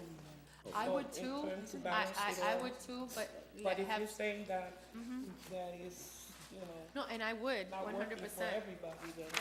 This little place that has grown in this small residential neighborhood, unfortunately, in this corner with no parking, hinders the ability of other residents that have those properties to be able to park in their own properties. So this just being one of They the, may have to look elsewhere. this just being one of the situations, but down the street a little further, kind of, Campo Seco area where it curves up and there is no sidewalk to give that ample way of a way. People just wanna park into other people's, yards and stuff like that, and it's creating a situation, so therefore this would alleviate that, it's- find a solution to that problem. Well, it makes more sense now that you described it, and of course, I will be supporting you. Thank you, Counselor Alvarez. Thank you, Council President. Thank you. Let's take a vote. All in favor, say aye. Aye. Oppose? Okay, great. There is a series of documents that we're going to move in very fast because all we need to do is to order public hearings. Let's go with document 4115, Chairman of the Budget and Finance Committee. Thank you, Mr. President. Document 4115 is an appropriation transfer on the amount of $710,000 for 24 playing field improvements, and it was placed on the agenda by Mayor Rivera. And I would like to suggest that we order a public hearing. It came from the subcommittee with a favorable recommendation. Second. Are you I order, a public hearing? yes, make a motion to order a public hearing. Second. Motion has been made to order public hearing on document 4115. It has been properly second. All in favor, say aye. Aye. Oppose? The ayes have it. Madam Chair of the Ordinance Committee. You've got a lot of them. Yes, plenty. They're all yours. Luckily, a lot of public hearings. Go ahead. Let me just start ordering them, is that? Yes. Thank you, Council President. With regard to document 28-14, it was parking on Orchard Street between Newbury and Union Streets, looking for an alternate parking to be added. This was requested by Councilor Reyes. It came out from the subcommittee with a unanimous favorable recommendation to order a public hearing and any requisite language from the city attorney, and to make that in the form of a motion. There's a motion, and it has been properly second to order a public hearing on document 2814. All in favor, say aye. Aye. Oppose? The ayes have it. Continue, Madam Chair. Document 2914, similar, it's with regard to parking on Garden Street between Newbury and Union Streets. Again, adding alternate parking. This was requested by Councilor Reyes. It came up from the Ordinance Subcommittee with unanimous favorable recommendation to order a public hearing in any requisite language from the city attorney, and to make that in the form of a motion. Second. Motion has been made and properly second to order a public hearing for document 2914. All in favor, say aye. Aye. Oppose? The ayes have it. Continue, Madam Chair. Thank you, Council President. Document 238-14 was a sewer and stormwater ordinance. This was an enactment of an ordinance to cease all sanitary overflows. This was requested by the Water and Sewer Commissioner, Brian Pena, and it came up from the subcommittee with unanimous favorable recommendation to order a public hearing in any requisite language from the city attorney, and to make that in the form of a motion. Second. Motion has been made and properly second to order a public hearing on document 23814. All in favor, say aye. Aye. Oppose? The ayes have it. Document number 239-14 was a sewer and stormwater ordinance. Again, an enactment of ordinance requiring the construction phase sediment and erosion control on parcels over 1 acre, and also requiring post-construction stormwater control. This was requested by the Water and Sewer Commissioner, Brian Pena, and came up from the Ordinance Subcommittee with unanimous favorable recommendation to order public hearing in any requisite language from the city attorney, and I make that in the form of a motion. Second. Motion has been made and properly second to order a public hearing on document 23914. All in favor, say aye. Aye. Oppose? The ayes have it. Continue, Madam Chair. Document God bless you. 240-14 was from the sewer and stormwater ordinances. This is the enactment of an ordinance prohibiting illicit connections to our municipal stormwater drains and compelling the removal of illicit connections. Again, requested by our Water and Sewer Commissioner, Brian Pena, and coming up from the Ordinance Subcommittee with unanimous favorable recommendation to order a public hearing and any requisite language from the city attorney. And again, I make that in the form of a motion. Second. Motion has been made and properly second. All in favor, say aye. Aye. Oppose? The ayes have it. Continue, Madam Chair, with document 2415. Document number 24-15 was with regard to the Elections Office. This was the senior accounting clerk. This was a position review and amendment requested by Council President Maldonado to order a public hearing in any requisite language from the city attorney for that modification. Came up from the Ordinance Subcommittee with unanimous recommendation to order a public hearing in any requisite language from the city attorney's office, and to make that in the form of a motion. Motion has been made and properly second. All in favor, say aye. Aye. Continue, Madam Chair. 2515. Document 25-15 was the assistant clerk position. Again, an amendment to that made by Council President Maldonado, and it came up from the subcommittee with a unanimous favorable recommendation to order public hearing and any requisite language from the city attorney. Make that in the form of a motion. Second. Motion has been made and properly second to order a public hearing for document 2515. All in favor, say aye. Aye. Oppose? The ayes have it. Continue, Madam Chair. Thank you, Council President. Document number 26-15 is with regard to the city clerk's, senior clerk position. Again, position review and amendment came from the recommendation of the Council President Maldonado. Came up from the subcommittee with a unanimous favorable recommendation to order public hearing and any requisite language from the city attorney. And again, I make that in the form of a motion. Second. Motion has been made and properly second to order a public hearing on document 2615. All in favor, say aye. Aye. Oppose? The ayes have it. Continue, Madam Chair. Document number 28-15 was a confidential secretary to the city council. Again, this amendment was requested by Council President Maldonado. It came up from the subcommittee with unanimous favorable recommendation to order a public hearing and any requisite language from the city attorney. And again, I make that in the form of a motion. Motion has been made and properly second to order a public hearing on document 2715. All in favor, say aye. Aye. Oppose? The ayes have it. Continue, Madam Chair. Document 28-15 is the, I think I read the wrong one, but confidential secretary. That's okay. I had said on the last document, which should have been office manager. That was This one is the- the yes. confidential secretary to the city That was council. 2715. Yeah. That was 28. But again, this is an amendment made by Council President Maldonado, came up from the subcommittee with a unanimous favorable recommendation to order the public hearing in any requisite language, and again, I make that in the form of a motion. Motion has been made and properly second to order a public hearing on document 2815. All in favor, say aye. Aye. Oppose? The ayes have it. Continue. Document number 29-15 is a confidential secretary or administrative assistant. Again, this amendment was suggested by Council President Maldonado, and again, it came up from the subcommittee with a unanimous favorable recommendation to order a public hearing in any requisite language from the city attorney, And again, I make that in the form of a motion. Second. Motion has been made and properly second to order a public hearing on document 2915. All in favor, say aye. Aye. Opposed? The ayes have it. Continue, Madam Chair. Document number 30-15 was the Assistant Registrar Coordinator of Spanish Language Election Information. Again, this amendment came from Council President Maldonado, and it came up from the subcommittee with a unanimous favorable recommendation to order public hearing. And again, I make that in the form of a motion. Second. Motion has been made and properly second to order a public hearing on document 3015. All in favor, say aye. Aye. Opposed? The ayes have it. Document 40214. Madam Chair, do you have a motion to table this document? Madam Chair? I'm sorry. Do you have a motion to table document 40214? Yeah, thank you, Council President. Document number 40214 is a taxi licenses renewals for 2015. We had changed our date, and we usually do not meet on Monday evenings. I don't believe that Officer Flores is here with us this evening to give that report.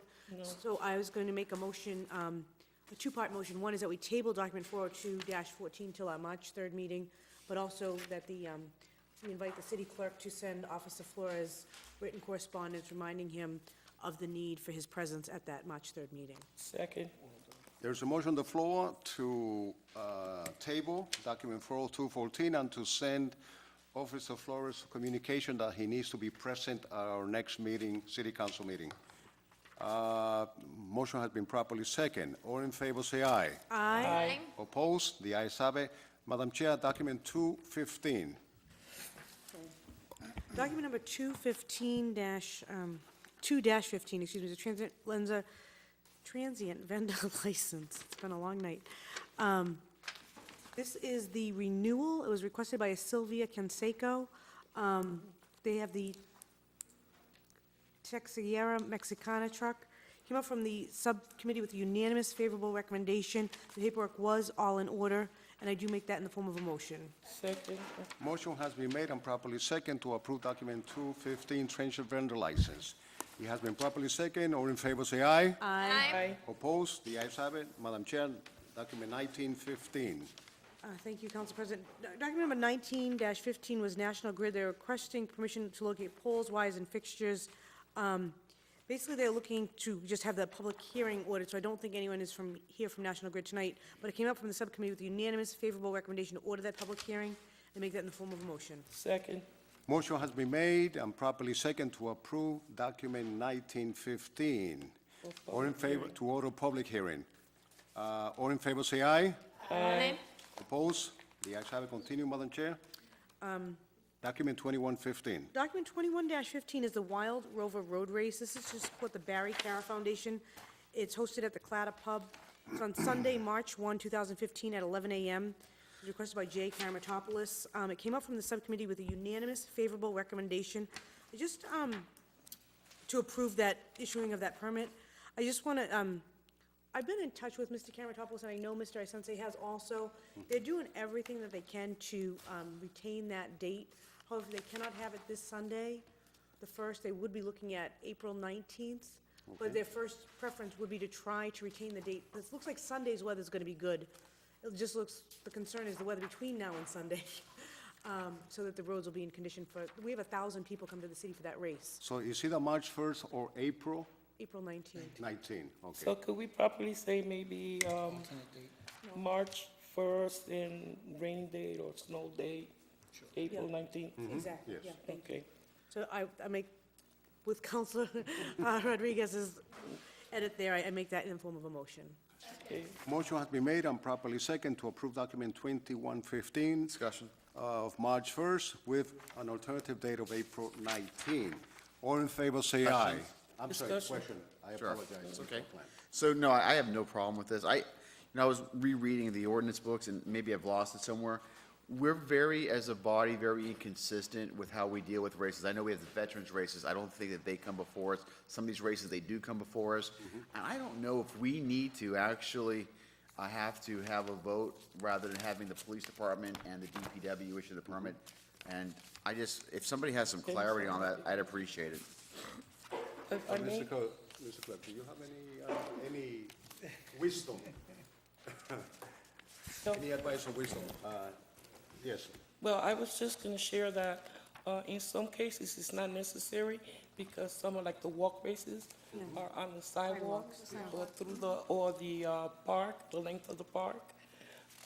But when they're going to block streets, Yeah. you absolutely need to. But where? Well, we need to approve it, and of course, the police department, they have to go through the police department first. I think when it gets to the size that is considered a parade, that they're truly blocking streets, like they have the walkathons, that they use the sidewalks, they're not blocking streets. Right. They might have one or two auxiliary officers to help facilitate, but when they're blocking streets, like they do with the parades, like they do with the, And this is race- a huge one. because he brings in 1,100 runners, they consider it a parade because it's so big. Yes, They haven't it filled the is, parade it is. paperwork. So that is why they come to us. But I think it's based on the volume, and then I know a lot of the walkers, the walkathons, they use sidewalks, so they technically don't have to come to us because they're walkathons. Okay. Mr. President, does that satisfy? Yeah, I mean, I'm looking for the citation on that, and I hear that, and I get that. Maybe that's all prior practice. We've got the ordinance book. I just can't find it here. It's superfluous. I just want to make sure that we're consistent. We're going to vote in favor of this tonight, and this is a good race, and we want to make sure it's safe. That's not the issue. But I just want to make sure that some races, they come before us, some races, they don't come before us. We find out after the fact. And I just want us to be a little more consistent as to how we deal with it. That's all. That's the point that I'm trying to make. If I may, Thank you, Council Mr. LaPlante. President? Yep, thank you. In Council LaPlante, I understand fully your observations on this, because we had a problem also with churches that were doing what they call religious walks, and some were coming before us, and some were going to the police department, and others weren't.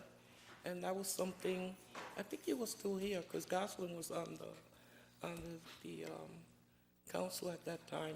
And that was something that we had to also straighten out, because, you know, either all the churches go before us, or none of the churches come before us. So it became a thing where now they go to the police department to, you know, either do the, what they call that, the procession, and stuff like that. Okay, that's fine. If there's no other comments, let's take a vote. All in favor, say aye. Aye. Opposed? The ayes have it. Madam Chair, will you continue with document 3215? I get all the documents. Document 32-15 is a transient vendor license. This is at 1 Canal Street, requested by Raymond Gonzalez. And, looking to see, You have everything, right? yeah, I just don't have, Where is it? Do we have everything? I believe this came up from the subcommittee with a favorable recommendation. I just, can't did. find my notes. Here you go. God bless you, thank you. This is the Coco Rays, the renewal of their license. The paperwork was in order, and they came up with a unanimous favorable recommendation, and to make that in the form of a motion. Second. Motion has been made and properly second. All in favor, say aye. Aye. Opposed? The ayes have it. Madam Chair, continue with document 3315. Document 3315 was also a National Grid item. They're requesting permission to place underground electric conduits on Trinity Street. And again, this is to order a public hearing. It came up from the subcommittee with a unanimous favorable recommendation to order that hearing, and to make that in the form of a motion. Second. Motion has been made and properly second to order a public hearing on document 3315. All in favor, say aye. Aye. Opposed? The ayes have it. Let's go back to document 1715, Mr. Chairman of the Budget and Finance Committee. Thank you, Mr. President. Document 1715 is a request to pay an invoice from fiscal year 2013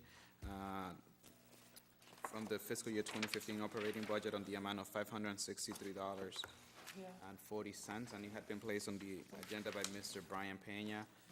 Mr. Peña sent a notification to myself, and I believe all the other subcommittee members in reference to this item. And we also have a memorandum that explains in more detail. It's dated back to May 14, 2013, and it should be payable to Mission Communications LLC. The reason why the city of Lawrence did not receive this payment, it's because he went to another city of Lawrence elsewhere in the nation. So, so we have to make a payment for this. So I make a motion to approve. Second? Motion can be made, properly second. Did we approve a document, if I recall, 2010, 2011, Mr. Plan, maybe you can refresh my memory. We approved an ordinance that prohibit the payment of any bills that is older than 1 or 2 years. Do you recall that? I don't recall that being, I think there may be a law that says you have to come before the council to get that kind of approval because it goes back, and Mr. Ryanella would be the person to ask that question. Put him on the spot since you just put me on the spot. So,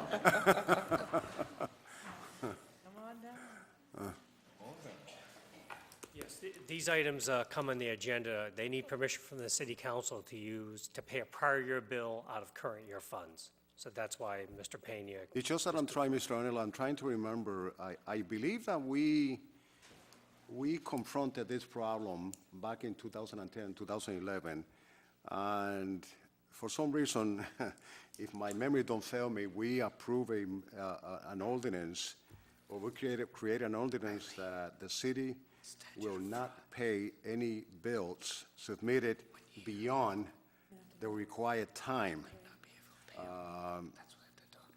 Obviously, the bill went to the wrong city or whatever, but, do you? I do, and I think You it was. remember something? I do, and I think it was mostly to address what's called the statute of frauds. After 1 year, a bill is stale and can be negated if it's presented in court. There's no indication that this bill has ever been opposed either by the recipient or by the service provider. So the statute of frauds apparently has been met, and if the bill is paid, no one's the wiser. Well, I think there's many instances where, the Mass General laws seem to support us not paying an invoice, but we seem to lose those Right. cases in court quite frequently. Right, it's a common law This provision. isn't something we, Yes. but I think that's a question for Mr. City Attorney. So, councilors, we have state law that supports us in not paying the bill. Obviously, this bill went to the wrong place, and whether this city council would like to make an exception, that is up to the council. The council president, after listening to you and listening to Mr. Anicello or Director Anicello, who tells us that we frequently lose these in court, why don't we just pay that instead of having to pay the extra dollars in legal I would fees? entertain a motion. I move that we pay it. Okay, there's a I'm sorry, a motion- that's right. Oh, you already There was a got it. motion on the floor, and it has been properly seconded. I Second, right? apologize. That's correct. Okay, I'm let's take a sorry. vote. All in favor, say aye. Aye. Oppose? Okay, let's move on to document, let me see, did I miss something? 3915. I'm sorry? 3915. Yes, 3915, yes. Wait, I'm gonna leave that for last. Okay. Why don't we go ahead and take document 2315 out of order? This is the appointment of the Lawrence Fire Chief. President, Is Mr. Moriarty? I'm Council sorry. President, may I beg your indulgence? We have Yes. two quick matters that we've got a couple of city officials here. We can Okay. get them out the door. These are housing committee matters. Yes. That were named as emergencies. I don't think they're very controversial. If we can just pull them up out of the housing committee with a Sure. 6 vote. Sure. We can hear it and get them out. Sure. Let me explain that because the Housing Committee was not able to meet on a timely basis, these matters were not able to be handled. Right, and the So time's- basically, I need to pull this out of committee, Right. and I need a majority vote, a supermajority vote, in order to pull it out of committee. Right. So what I would like, But, I'd like to make a motion, Council President, to take document, to suspend the rules pursuant to Rule Number 11 for the purposes of taking up document number 14603 out of the Housing Committee for a vote. second. there's a motion on the floor to suspend the rules and take document 14603 out of committee. Any second. discussion? Discussion? Yes. We need to do it because it's time Okay, sensitive. that's all. Okay. Let's take a vote. All in favor, say aye. Aye. Opposed? The ayes have it. I make a motion to approve of the transfer of this document, and we need to hear from Mr. McCarthy the details of it for the sake of discussion. I make that motion. Second. Motion made. Motion has been made and properly second. All in favor, say aye. Whoa, whoa, whoa, whoa. Wait. Okay. Want to have him Mr. McCarthy, I'm sorry. Go ahead. Good evening again, Daniel McCarthy, 225 Essex Street, land use planner for the city of Lawrence. And we have a matter before the case, and as you can see from the document number, it's a 2003 disposition of land case. And in that case, and it's a situation where we sold a piece of land. It was a building that was going to be used by a budding businessman to expand his business. It was sold to Mr. Michael Berube, who's here tonight. 5 conditions were made as part of that sale, and he was to make improvements to the property, go to the zoning, and get certain permits. In factuality, he did make some improvements to the building, but he never occupied the building. There was a downturn in the economy. His business, which he expected to pick up, did not do that, and he ended up not utilizing that business. He did continue to pay taxes on the property and maintained it for all these years. What we're asking now is, it's now 2015, and the property, the conditions that were placed on the property really aren't beneficial to the property as it is. There was actually an error made on the disposition. At the time, it was, the property was listed by our assessor's office as a residential property. Myself and Alex Vega, the city assessor, did some research on this. We went back into the archives, and we found plans from 1940s that showed this was actually a business district, and it's been a business district ever since then. The address, 387 Water Street, is down near our water treatment plant, and there are several businesses there at the corner near Doyle Street. And so this was one lot that was inadvertently listed as a residential. So that's part of the reason all these conditions are placed on it, is because we thought this was a residential. Mr. Berube is here tonight, and Mr. Messina is here. Mr. Messina owns a business, existing business in the city. He would like to buy this building to expand his business, and we think it is appropriate use for the property. We think it's necessary, and they have a pending sale within the next week or two. To clear it up, though, we need to get a release on these conditions, and the only way we can do this is by asking that this body release these. I did do an opinion letter, and I sent copies around. I don't know if everybody's got a copy tonight, but I did do an opinion letter. We discussed this with the real estate task force and with the city attorney, Charles Body, and he felt that rather than issue a release based upon present conditions, the proper thing was to come back before this body and ask that the conditions be released or waived. Okay, let me try to understand this. The property was sold to the gentleman that is sitting in front of us. Correct. 2003. There were certain conditions and speculations that were put in the sale, and those conditions were not met. Only 1 out of 5 was met, and then... 1 out of 5 was met. Correct. Is there any particular reason why we waited so long not to take that property back? Well, we're not taking the property back. What we want to do is allow him to sell the No, but I'm asking. Or why we didn't? Yes, is there any particular reason why we, I know that the property is being transferred now. Okay, that what the gentleman is looking is authorization so that the property be sold to somebody else. Mm-hmm. My question is, if the conditions were not met for almost 12 years, why didn't we take the property back? I honestly can't answer that. That was another error that was prior to my working here. I do know that we do have in place now a checks and balances procedure, and all these properties do go onto list, and they are followed up from time to time to see that we're meeting these, and we actually now have a secondary checks and balances within the Housing Committee itself to ensure that all these properties are followed up on. This one is from 2003, predates my working for the city, and so I'm uncertain, why this wasn't met. These aren't typical conditions that you see when we do land dispositions.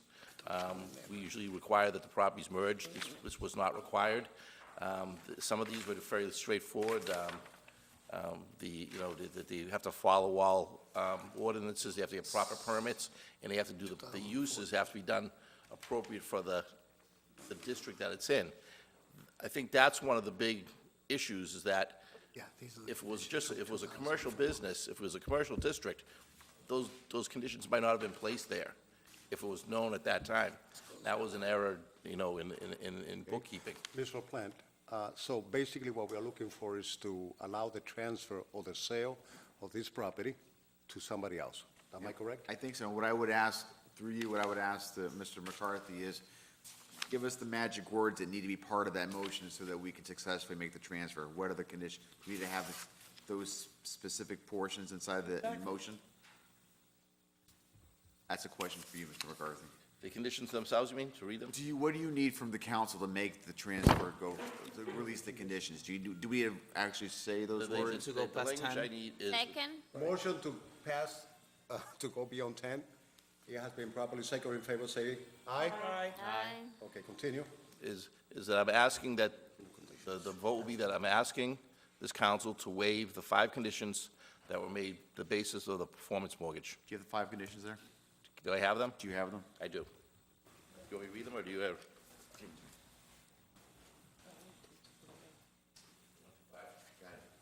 Let me amend my motion to have the following magic words in there. The motion also has to purchase the property within 90, to waive these provisions, right? All 5 of these? What's that? All 5 need to be waived? I don't see a reason why not to, yeah. Purchase the property within 90 days, number 1. Number 2, purchase as is and be responsible for all permits, approvals, waivers, and other requirements necessary to rehabilitate the property. Number 3, submit final architectural and site plans to the planning department for review. Number 4, complete all construction and occupancy permits of the building within 12 months of closing. And number 5, shall comply with all zoning requirements. That's part of my motion. Okay, is the motion to remove those requirements or to add them? No, remove them. Remove them. Right. Okay, Yeah, and I second it, but I have a discussion. go ahead. Yeah, Attorney McCarthy, I'm looking at the conditions here, and I don't see why they wouldn't apply. Why they, This is what I'm looking at, and perhaps I'm not looking at the correct, using the same document I'm looking at? okay, I got what, the mortgager agreed to purchase the property within 90 days? That was complied with. Yeah, purchase as is and be responsible for all permits, approvals, waivers, and other requirements necessary to rehabilitate the property? Right. I think that was done with the understanding that it was a residential lot, and we've since proven that it's not. It was a Well, commercial why property. wouldn't it apply to a commercial lot? I mean, I think what we you're talking about. wanted I mean, I think the idea, as far as all the times that I have spent Mm-hmm. in housing, the idea was to make certain that people move on the properties that they Correct. purchase as quickly as possible.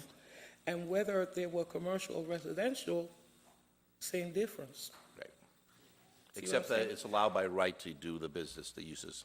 But it says as is, to purchase as is, Correct. and then all permits, approvals, waivers, and other, I don't see how that wouldn't apply. The other thing is, the third one is submit final architectural and site plans to the planning department for review. Why doesn't that apply? That was not done. Right. So, then complete all construction and occupancy permits of the building. Is there some sort of occupancy in terms of commerce, who would be in the building? There's no occupancy permits for any building that's going to be rehabbed. And I did go down and do an inspection of this. Yeah. Mr. Berube did pay to have the roof replaced and other Right. work done, but he didn't do enough work to receive an occupancy permit. There was still some unfinished work in the building. So there's still some work. Shall comply with all zoning requirements. How's that not relevant? Well, again, it was assumption that there was a residential zone, and it was not. Well, I disagree. I agree that, I believe that these conditions do apply. And I know I second the motion because I was concerned that we get moving on the time-sensitive pieces that we had. Correct. And if he, did he pay us the money for the property? Mm-hmm. He did. Did. Okay, so now, if you were asking me, because he wants to sell it and he won't be able to complete these things, can we please have the approval to sell it so that they can be complete and we could have a nice area there, whatever? I would go for that, but I don't believe that these conditions do not apply.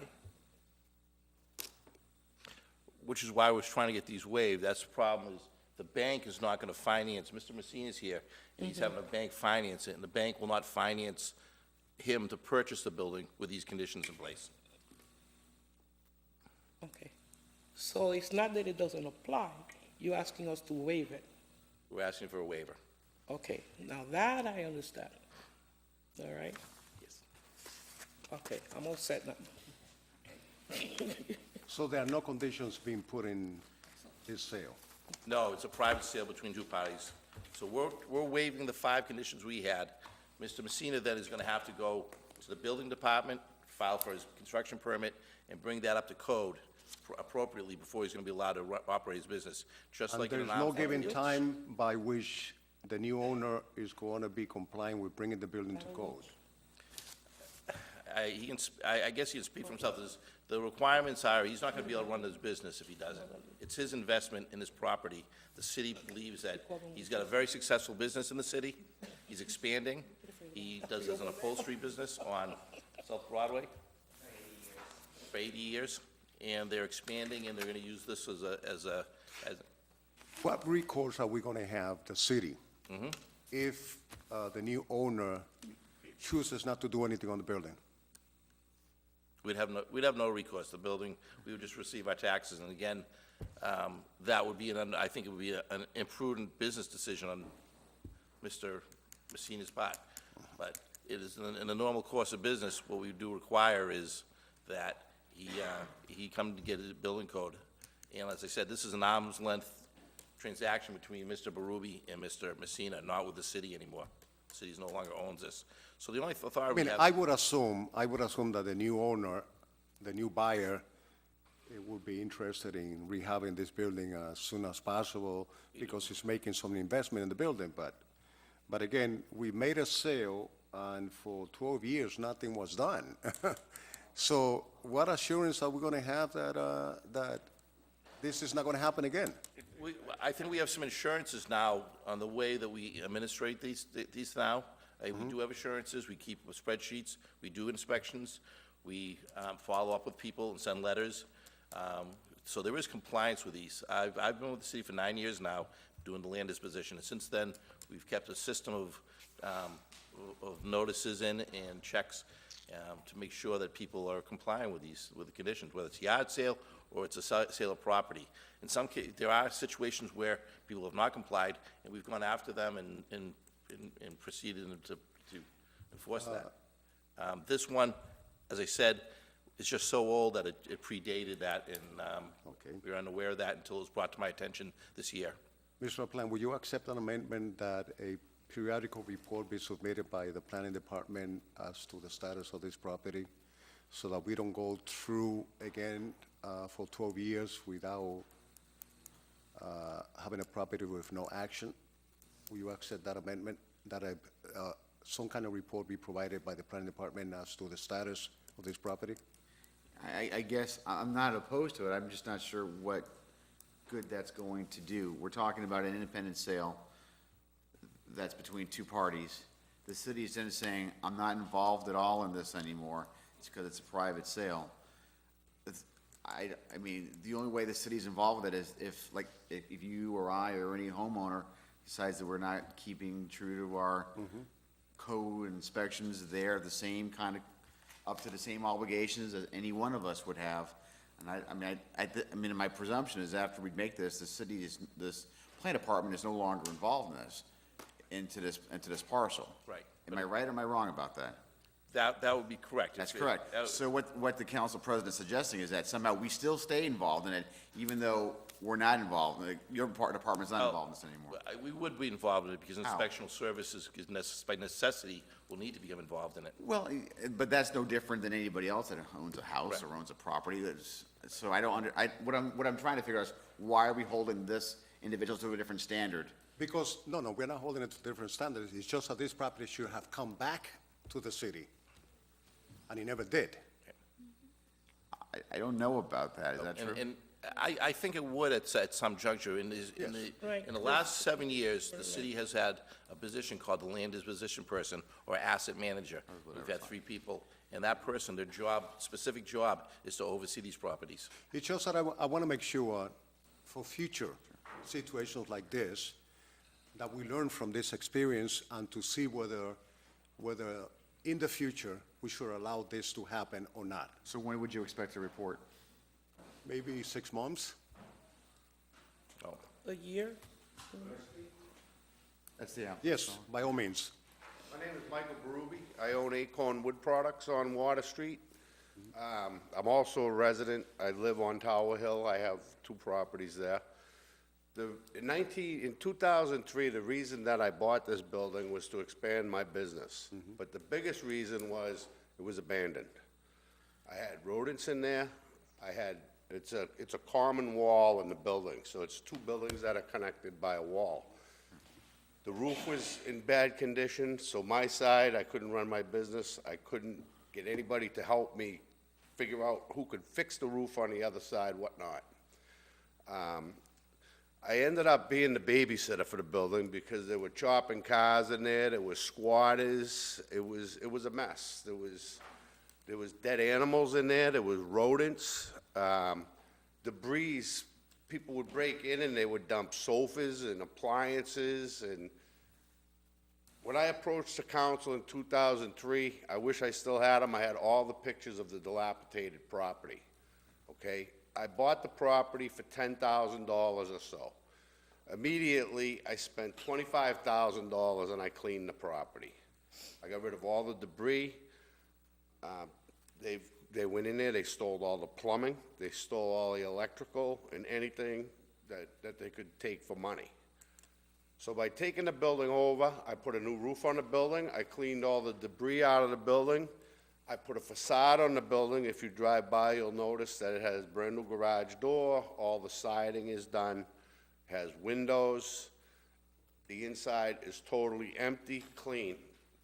Now, I've been approached over the last 12 years to sell the building, but I could never sell it because I was either gonna get a tire shop, I was gonna get an automotive shop, or something else that would dilapidate my neighborhood.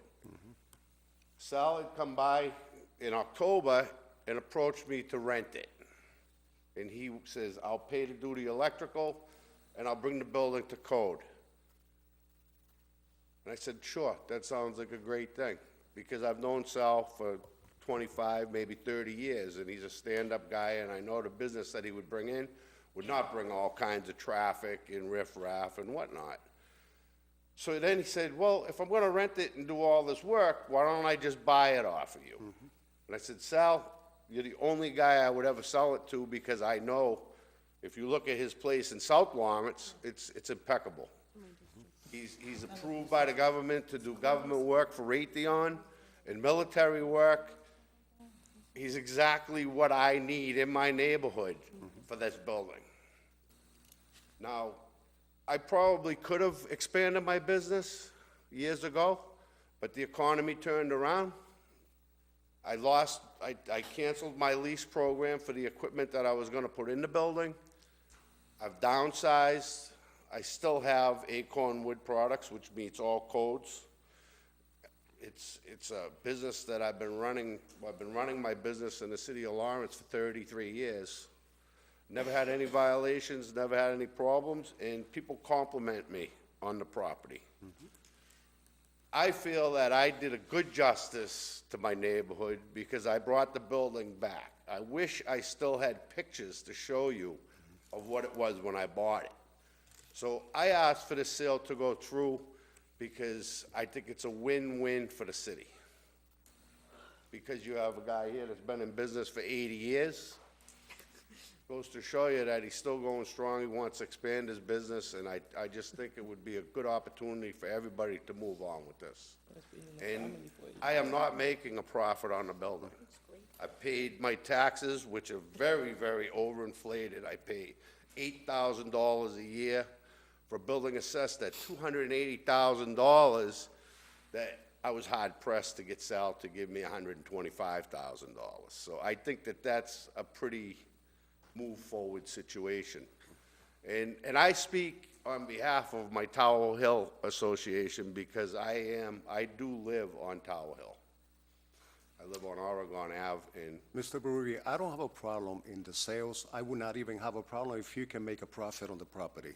Okay, what I want to make sure is that situations like this does not happen again. Probably if we had stayed with you from the beginning and help you in getting the other owner on the other side to cooperate, okay, things would have been different. It would have been. And what I want to make sure is that we stay involved and that this thing does not happen again. And basically, the request to get some information, some feedback as to what's going to happen within 6 months or 8 months, I think it's reasonable. yeah. Sammy wanted to talk, but she's not here. If it's important to you, Council President, and the Plan Department has no objections to it, I don't mind agreeing to your recommendation. Again, Well, the he just wants to amendment to the report motion is a that year you from submit now. some kind of report within A year. 6 or 8 months. Mr. Messina, I'm sure will cooperate with that. A year, just give a status report, what's up with the property? Very simple. I'd be glad Okay. to do that. Okay. Do you accept the amendment? Yes, sir. Okay, thank Council you. President? Is anybody else in any other What will be comments? the time frame? sorry? What will be the time frame? 6 to 8 months. After the sale? After the sale, yes, of course. Yes. Just a point of information, I'm not familiar with the property on Water Street, and it's not in my district, so I don't, but I will say, Mr. Messina's current business is in my district, and it's very reputable, and it's very well-maintained, it's in good status, and he is a good business person, so if he's gonna expand to do, he has a good reputation and fulfills the obligations that he's taken on so far, I think that reputation would lend itself to doing something similar in this district, so my experience in my district has been very positive with him. Okay. Oh, go No ahead. other comments? You, Mr. Toomey. I would just like to echo what Councilor Bernal has said. I've known Mr. Messina for a number of years. He's an upbeat guy. He's very honest and very truthful, so I would most definitely recommend that we pass this this evening. yeah.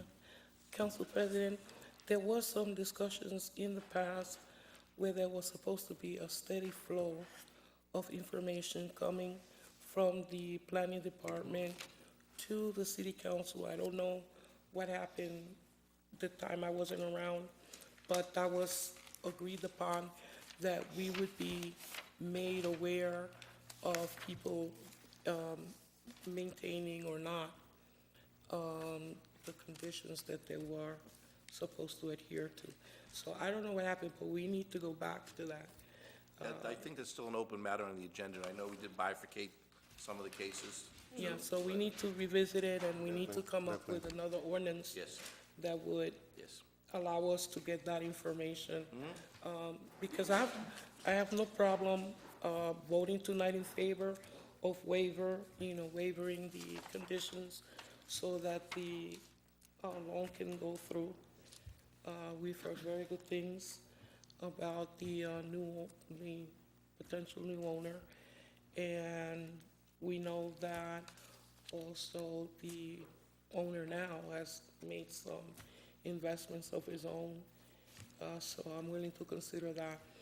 But there have been situations where there are people not like these two gentlemen, and we have lost a great deal as in terms of quality of life and everything else because they have failed to live up to the expectations or to the conditions that were set for them. So why don't we come back? I mean, I feel that we should favor this tonight, that we should waive the conditions, let that process move forward, and then we should have a discussion either through the ordinance committee Housing or committee. via housing and back to ordinance, for I'd be the glad to do that. conditions. Okay, there's a motion on the floor to approve document 14603, waiving the conditions as mentioned by Mr. Plant. The motion has been properly second. Let's take a vote. All in favor, say aye. Aye. Oppose? The ayes have it. Okay? Council, you. Council President. There is one more- another document, I believe, Yeah, right? one more document, not for him, but for Mrs. Fink. You're all set. You're all set. Thank you. Thank you. Thank you. Okay. I'd like to suspend the rules, rule number 11. And again, for the purposes of discharging an item out of the Housing Committee. This document is document 16-15. It's Park- 15, 16, 15. 15, Got it. Okay. Parkland acquisition, the old Kane School property. And I make that in the form of a motion. Second. There's a motion to Suspend the rules. suspend the rules and to Suspend the take document 1615 out of committee. Remember that we need a majority, supermajority vote. Let's take a vote. All in favor, say aye. Aye. Oppose? The ayes have it. Council President, I'd like to make a motion to approve document 16-15. I'll modify my motion after the presentation, make that in the form of a motion. Okay, there's a motion on the floor. Is there a second? Second. Okay, motion has been made and second. Let's enter into discussion. Go ahead. Good evening, Councilors. Sue Fink, 6 Rockwood Lane, and also of the Community Development Department. In July, the city partnered with Groundwork Lawrence and submitted an application to the Executive Office of Energy and Environmental Affairs under the Park Program to build a recreation complex at the former Kane School gym site. Many of you have seen this rendering. This is directly across the street from the South Lawrence East School. And we're proposing to build a soccer field. The field will accommodate 2 under-10 soccer games at the same time, and during practice will allow for 6 teams to be practicing at once. It could also be possibly used for lacrosse, field hockey, and football games. In addition to building this recreational facility, we will do improvements to 2 of the baseball diamonds in the South Lawrence East. Park funding of $400,000 will be complemented with $210,000 of community development block grant funding. We can start the design work as soon as we receive our signed grant agreement, and we have to have the design work done by June 1st of 2015. We can start construction on July 1st of 2015, and we must be finished by June 1st of 2016. We will contract with Groundwork Lawrence for project management, as we do with all our park programs. And I've submitted a resolution, which is the normal document that the state requires under the park program, and until we submit this document, we cannot get our grant agreements. Are there any questions? Yes, I was looking for the document, but I don't seem to have it. I'm sorry. I don't seem to have it. It's in the Housing Committee. Oh, that's why too, but I thought I might have had something that was brought up by Attorney McCarthy, but And if you that like, I wouldn't can be read it. the Right. document to you. So, just so that, through you, Council President, just so I could have an understanding, we're saying it's gonna be 400,000? The grant is $400,000, and we're complementing that with $210,000 of community development block grant funding. And it requires that you have, like, matching funds, is that it, or no? The POC program is a reimbursement program, so they'll only reimburse us 70% of the cost of the project. So they don't really call it a match, because they're not giving you money up front. It's a reimbursement program. So 70% Correct. of the 400? No, 70% of 610,000 we'll get back from the state, which is 400,000.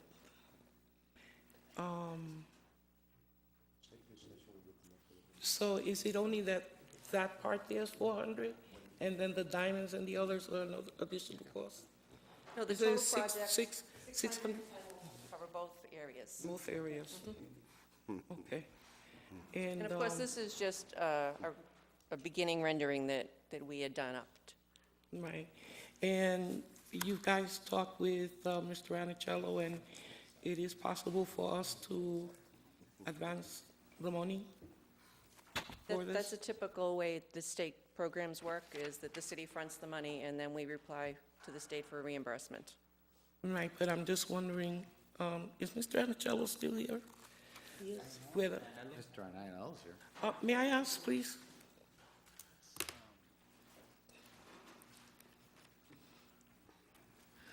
Yes, Mr. Anicello, just, I would like to know, here we have a very exciting project with this soccer field and also being able to fix the diamonds in the East School, East Lawrence School. Can we're in a position to advance money as requested by the grantors? Most of our grants are reimbursement-based. The school department and the city has many different grants. Oftentimes, there's some money that might be advanced up front, but in general, it's on a reimbursement basis. The reimbursement comes fairly quickly. There's some programs that take a little longer than others, but in general, every month, grantees are allowed to request reimbursement. So we're able to front the money. Okay, so we're in a position. We don't to- have a cash flow problem, Oh, okay. thankfully. All right, as long as we don't have that problem. All right. So then we will be able to complete the soccer field, which is getting really popular now, right, soccer? And a lot of kids are interested, so Yes. I'm sure that everybody's going to be happy to see that happen. Yes, we've received lots of positive feedback. We have presented at the Colonial Heights Neighborhood Association, and it was well-received there, and we'll also be doing some other outreach in the neighborhood. Now, the CDBG dollars have not been approved yet, but even if that, let's just say by some coincidence, you know, I mean, look at all those snowstorms, right? We'll have, it looks like we'll still be able to front the money and get reimbursed. Or is it that the money from CDBG will do what? If we did not put any CDBG money in, we would not get $400,000 back from the state. We'll only okay. get 70% of whatever money we put into the project. Okay. And you have to send this in next week, right? Or- Because I know it's time The state has sensitive. been after me for about a month now to get this paperwork into them. Right. It's So overdue, the so. CDBG council, or I guess the mayor, right, would probably give you a letter of some sort. We've actually Ensuring that spoken with the mayor, and he CDBG has set aside the $210,000 out of next year's CDBG allocation. Yeah. So he will be able to provide a letter that guarantees or ensures that you get those $210. Well, when we sent in the grant application, we did indicate the $210,000, and of course, the mayor signed the grant application, so that's their assurance that we're putting in that funding. Okay. Because I'm just saying, I know the CDBG hasn't come through yet, so I don't want It will be a coming soon. technicality to be, The advisory board just met this evening to make their recommendations, so you'll be seeing that on your agenda soon. really? Mhm. Okay, because I was told there wasn't any, so some people were asking me when the hearings were taking place. So it looks like they missed it. They did the presentations last week, and then we did. So it looks like that person missed it. It was a group that has never applied before now. Okay, they have a board meeting tonight, and they were at the board meeting instead of being there. But thank you so much for answering my questions. Thank you. Let's take a vote. Do you want any special words on this one? Any numbers need to be part of this motion to make this go through? Do you know? No. Mr. Does it Reinaldo? have to be worded anyway? Do you need, for this, through you, Mr. President, Mhm. do you need the resolution to pass, Mr. Reinaldo? Yes. The resolution itself forwarded especially, no? Do we need to put the amount in the motion? Hello? Resolution, if you pass the resolution has the dollar amounts in it. Is there a written resolution already? There is. Yes. Got it right there. There is, okay. So the motion should include the resolution. What resolution? Resolution. Yeah, it's a grant. Yes. Yes, okay, yes. You need to include that as part of your motion. I'm going to make this part of the record. Okay. Yeah. And there we go. Go ahead. So I'm going to put this resolution as part of the record. I'm sure we've all seen it. There we go. Make that in the form of a motion. Okay. There we go. Okay. That has been added. And it There's a was motion on second the by, floor, it was second and it by has been Eileen. properly second, so let's take a vote. All in favor, say aye. Aye. Aye. Oppose? The ayes have it. Thank you. You need it back? Thank you. Okay, Need that back? let's, You have this, right? let's take document 2315. Mr. Moriarty, thank you for waiting so long. Will you come forward? That was part of the test. Madam Chair of the Personnel Committee, will you make your report, please? Thank you, Council President. At our meeting of the Personnel Committee, meeting that we had on Mr. Moriarty, we sent it up with a favorable recommendation, and I make that in form of a motion. Motion has been made and Unanimous properly statement. second. Are there any questions from those members of the council that were not present at the Personnel Committee for Mr. Moriarty? Mr. Toomey Thank you very much, Mr. President. and Mr. LaPlante. And And, go ahead. It's true, I was not present at the Personnel Committee meeting, I was away. But I did have a phone call with Mr. Moriarty, because I had several questions I wanted to talk to him about different portions of the application that came in. And he satisfied my curiosity in just about everything, so I am very pleased that he's got quite a resume here. I'm very pleased with it, and I will be voting very much in favor of this evening. Okay, Mr. LaPlante? Yeah, I don't have a question. I've had a chance to also meet with Mr. Moriarty. I will be supporting him this evening. I will say, in addition to that, we had some amazing candidates who applied for this position. I happen to think that one of the candidates was quite the candidate. I will mention his name. I thought that Captain Bob Wilson was a tremendous candidate and a tremendous applicant. I think that what he brought to the table was with respect to current knowledge, being an internal candidate in this particular regard, knowing where all the fire hydrants were, and just having an overall understanding, I thought made him a very good candidate. The fact that the mayor actually selected Mr. Moriarty tells me, if I have such high regard for Captain Wilson, you must be awesome. So,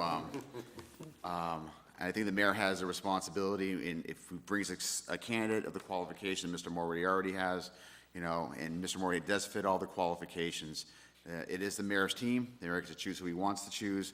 He is a qualified candidate. I'm going to get the mayor choose who he wants on this, so I'll be supporting Mr. Moriarty tonight. Mrs. Alvaro Rodriguez. yes, thank you.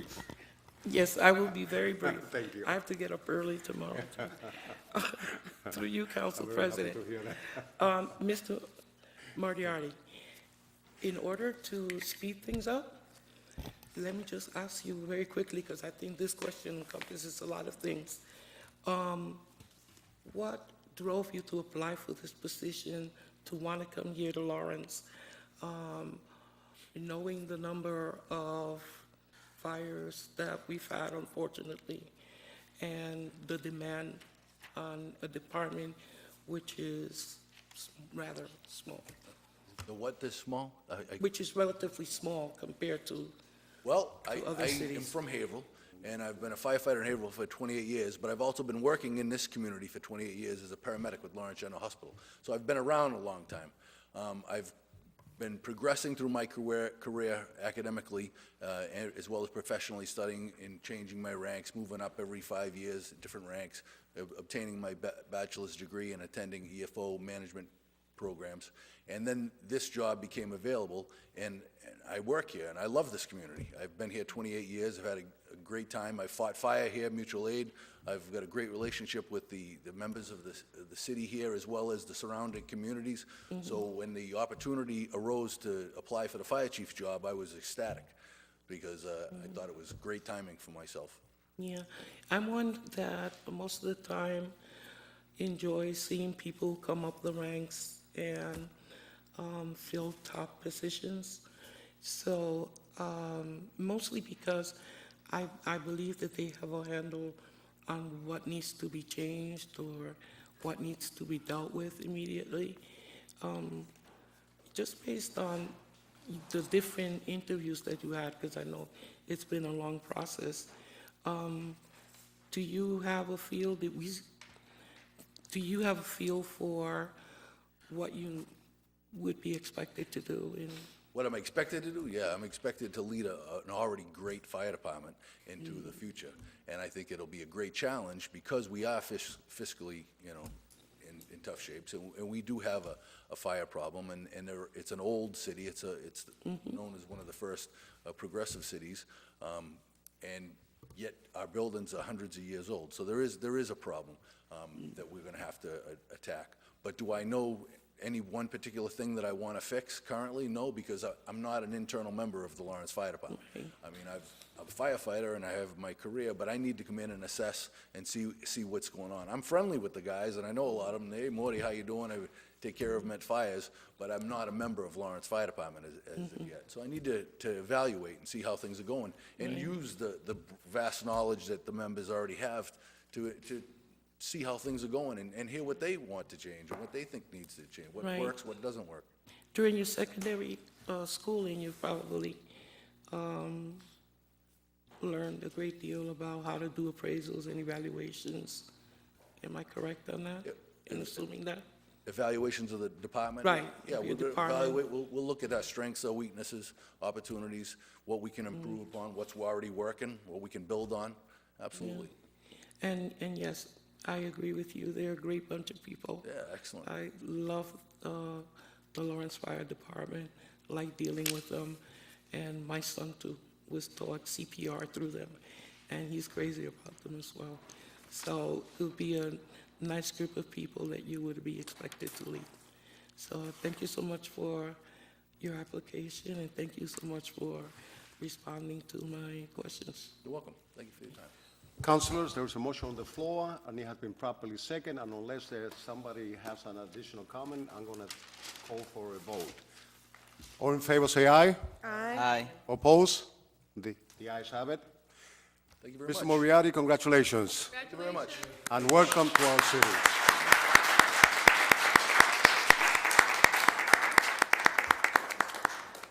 Okay, councilors, I'm going to, there is a matter, document 3915, Mr. Chairman of the Budget and Finance Committee. Will you please speak about that, document 3915?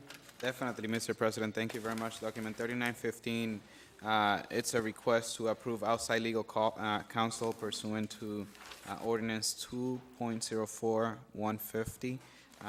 We had attorney Raquel Rauano that came before the subcommittee meeting. We had an executive session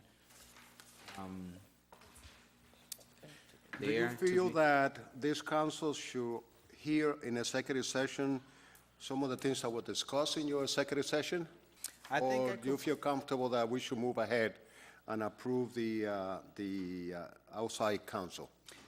Based on the letter that we had received, I think is very specific. What this is, I think in broader terms, without going into private matters, this is a current lawsuit that is in place.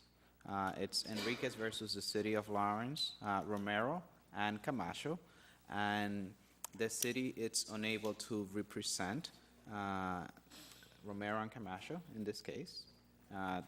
Specifically, the outside legal counsel that we're approving is for Officer Camacho, who works for the City of Lawrence. Okay. So And our city attorney is going to represent our former chief.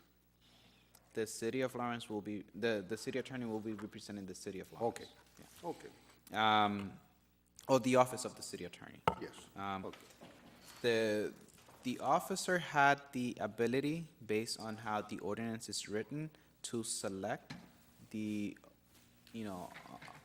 law offices that he wishes for, and that is public information. The letter that was submitted is also part of public records. It states that the hourly rate is going to be $250. and this will apply to the time extended on litigation. There will be, there's also an opportunity to utilize paralegals that will be at a $50 rate per hour. If my memory recollection is accurate, we had discussed this in the past, and it goes back to 2010, 2011 again, where I believe we voted not to approve outside counsel if our city attorney could represent that individual. In this case, But in this particular case, do you recall? There might have been, but in this particular case, our attorneys are conflicted out. They can't represent because of the conflict. Yes, were- exactly, Yeah. exactly, okay. There's a conflict. And in this particular case, there may be a conflict for our attorney to represent this gentleman, so that's why legal counsel outside of our attorney's office is being sought. Okay. Is this one of the things we discussed in executive Hold session? on, you want to make that as a formal motion to approve? I make as a formal motion to approve. Is there a second? There is a second. You have Just a a question? question, yeah. Okay. Who's the question for? Either one of you. Well, okay, go ahead. Yeah. Is this one of the gentlemen that we discussed before in executive session? Yes. Okay. And it's a conflict, yeah, I get it. Okay. I'm with you. Okay. Okay, unless there is any comments, let's take a vote. All in favor, say aye. Aye. Opposed? The ayes have it. Okay, good.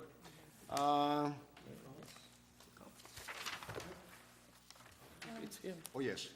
There are several documents in the old business surplus properties, and I'm going to be sending those documents to the Housing Committee. Document 31405, document 30208, document 19009, document 19810, and document 34814. I'm going to be sending those documents, surplus property, back to the Housing Committee. New business, document 4715, Ministerio El Monte de Jesus, is going to the Ordinance Committee. Handicap parking, document 4815, to the Ordinance Committee. Document 4915, National Grid, requesting permission, that's going to the Ordinance Committee. Surplus property, 64-66 Basswood Street. This is document 5015, is going to the Housing Committee. Appointment to the Zoning Board of Appeals, document 5115 is going to the Personnel Committee. Document 5315, Immigrant City Archives, is going to the Ordinance Committee. Document 5415, no parking on East Gilbert Street, is going to the Ordinance Committee. Document 5514, transient vendors, is going to the Ordinance Committee. And document 5615, to approve outside counsel, is going to the Budget and Finance Committee. Document 5215, Mr. Plant and I had a discussion, either because of the weather or other conditions, sometimes subcommittees are not able to meet because they lack a quorum. We don't have in place a process by which the president of the council can appoint on a temporary basis somebody to fill in for another city councilor, or appoint myself to make sure that there is quorum. And we need to correct this problem, because we had some serious concerns when a committee is not able to meet and conduct its business. Mr. Plant, will you enlighten me as to which way we could do it? I know that you mentioned that it was a procedural. I think it's a rule, not an ordinance change, so if for a rule change, How do we handle that, Mr. Clerk? Well, There's- I mean, certainly defer to the council. My first thought is committee of the whole, Councilor Plant would, that so all the councils can chime in. It's not an ordinance, as you suggest. So I'll read Rule 25. I wasn't prepared for this, but I can pull this right up. Rule what? Rule 25, I'll just read the rule outside. Yes. To amend our rules, which is what we're looking to do. Okay. These rules may be amended at any regular meeting of the city council by a two-thirds vote of the council, provided that notice of intent to amend the rules stating the complete substance of the proposed change has been given in writing at a previous meeting, and that such notice may be signed by at least 2 members of the city council. Okay, so it had to be given in writing in the previous meeting, so obviously we will not be able to make any changes at this meeting. Correct. So what I would like to do then is that can you work with the clerk to develop the correct language for that, so that we can read it before the next meeting and. Homework assignment. Sure. And hopefully we can find solutions to this problem that we're having. Well, is it okay with you? That's perfectly fine. Okay, sure. thank you. That's a piece of cake. Thank you. That's It's a layup. Madam Chair of the Ordinance Committee. Makes it easier. One is a point of information and one is a question. We got emails today, and just because of the late time frame, I just wanted to do PSA. This Friday, February 27th, is the Dominican flag raising, and I know the largest percentage of our population in our city is Dominicans. I think it's a big event for a lot of people. I just want to make sure if we could spread the word. It's 4 p.m. this Friday here across from City Hall. I just want to make sure people are aware of that. On a more business-oriented note, at our last meeting, we had document number 10-15. 10-15 was the renewal of the contract for Raquel Ruano, and I thought we had made her an offer, basically. Yes, we did. And I thought she was going to get back to us and also have a final contract presented. That is correct. And the document number is not on our agenda. And had we heard anything from her? I think it may have been an oversight on my part. I think we need to send communications, Mr. Clerk, let's send communications to Attorney Bodie and Attorney Ruano that we need some answers Yeah. for our next meeting, and we would like them to come in front of the city council for our next meeting of March. March 3rd, I think. March 3rd. Third. Okay? Next week, yeah. Yes, next week, okay? So let's deal with that once and for all. Perfect. A point of information? Yes, Just maybe either one of you can tell me. If we're saying we made her an offer, is that an indication that there's no room for? oh yes, there is room, because at the time, Okay. when we meet again with her, we're gonna enter into discussion on the offer that we made and her response, and we can make any changes at that point. It's not a signed contract till it's a signed contract. It's not a signed contract until it's a signed contract. yeah. Exactly. So we can make any changes. I know you have some concerns based on our conversation, so Yeah. you can air those concerns at the next meeting. Okay? Okay. Okay, good. Council President, I just want to remind the committee members, that maybe if you could make it for the Housing Committee on March the 9th, if you could check your schedules. March the 9th is a Monday. Okay, Madam Chair of the Personnel Committee, we having our meeting Monday? Okay. March 9th? Okay, Madam Chair of the Ordinance Committee, are we having our meeting this next coming Thursday? I was gonna wait till, just because we're gonna have one again next Thursday also, so I was gonna just do Thursday the 5th. It's Is your that- choice. Thursday the 5th. Huh? We'll do Thursday the 5th. Okay. Thursday the 5th. Budget and Finance Committee? No meeting this week. Okay, no meeting this week. Anything else? Anything else? Can I get a confirmation from my members, on the members of the Housing Committee if the 9th works? Yes. Councilor Almonte? The 9th work? Is that at 7 or 7:30? 7 o'clock? Okay. Want to make it 7:30? Only the Sacred Sure. Heart Neighborhood Association meets in my district. Sure, at 7:30, that's right, the rest of the membership, 7:30. Come here. Council Marty, personnel is next Monday, the 7th, or the 2nd?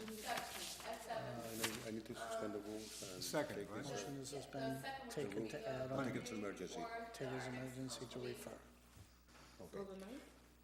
No. The 2nd. Okay, councilors, I have a document that I would like a motion to suspend the rules and take it as an emergency. It's a document to pay an invoice, and it's being referred by Mr. Blanchet.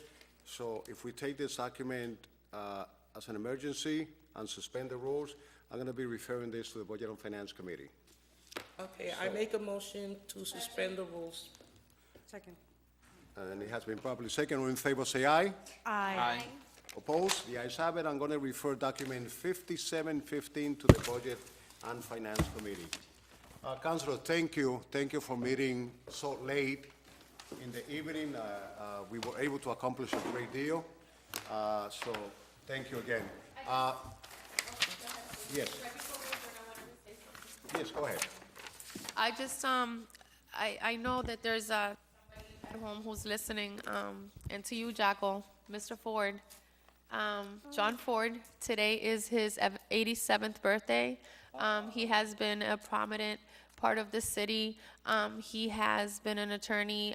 You know, he was one of the people who got the lot on for the Greater Lawrence Folk Tech. He was part of the sanitary district, one of the first people to make our drinking water a lot safer. He was here before a lot of us were, and because of his work,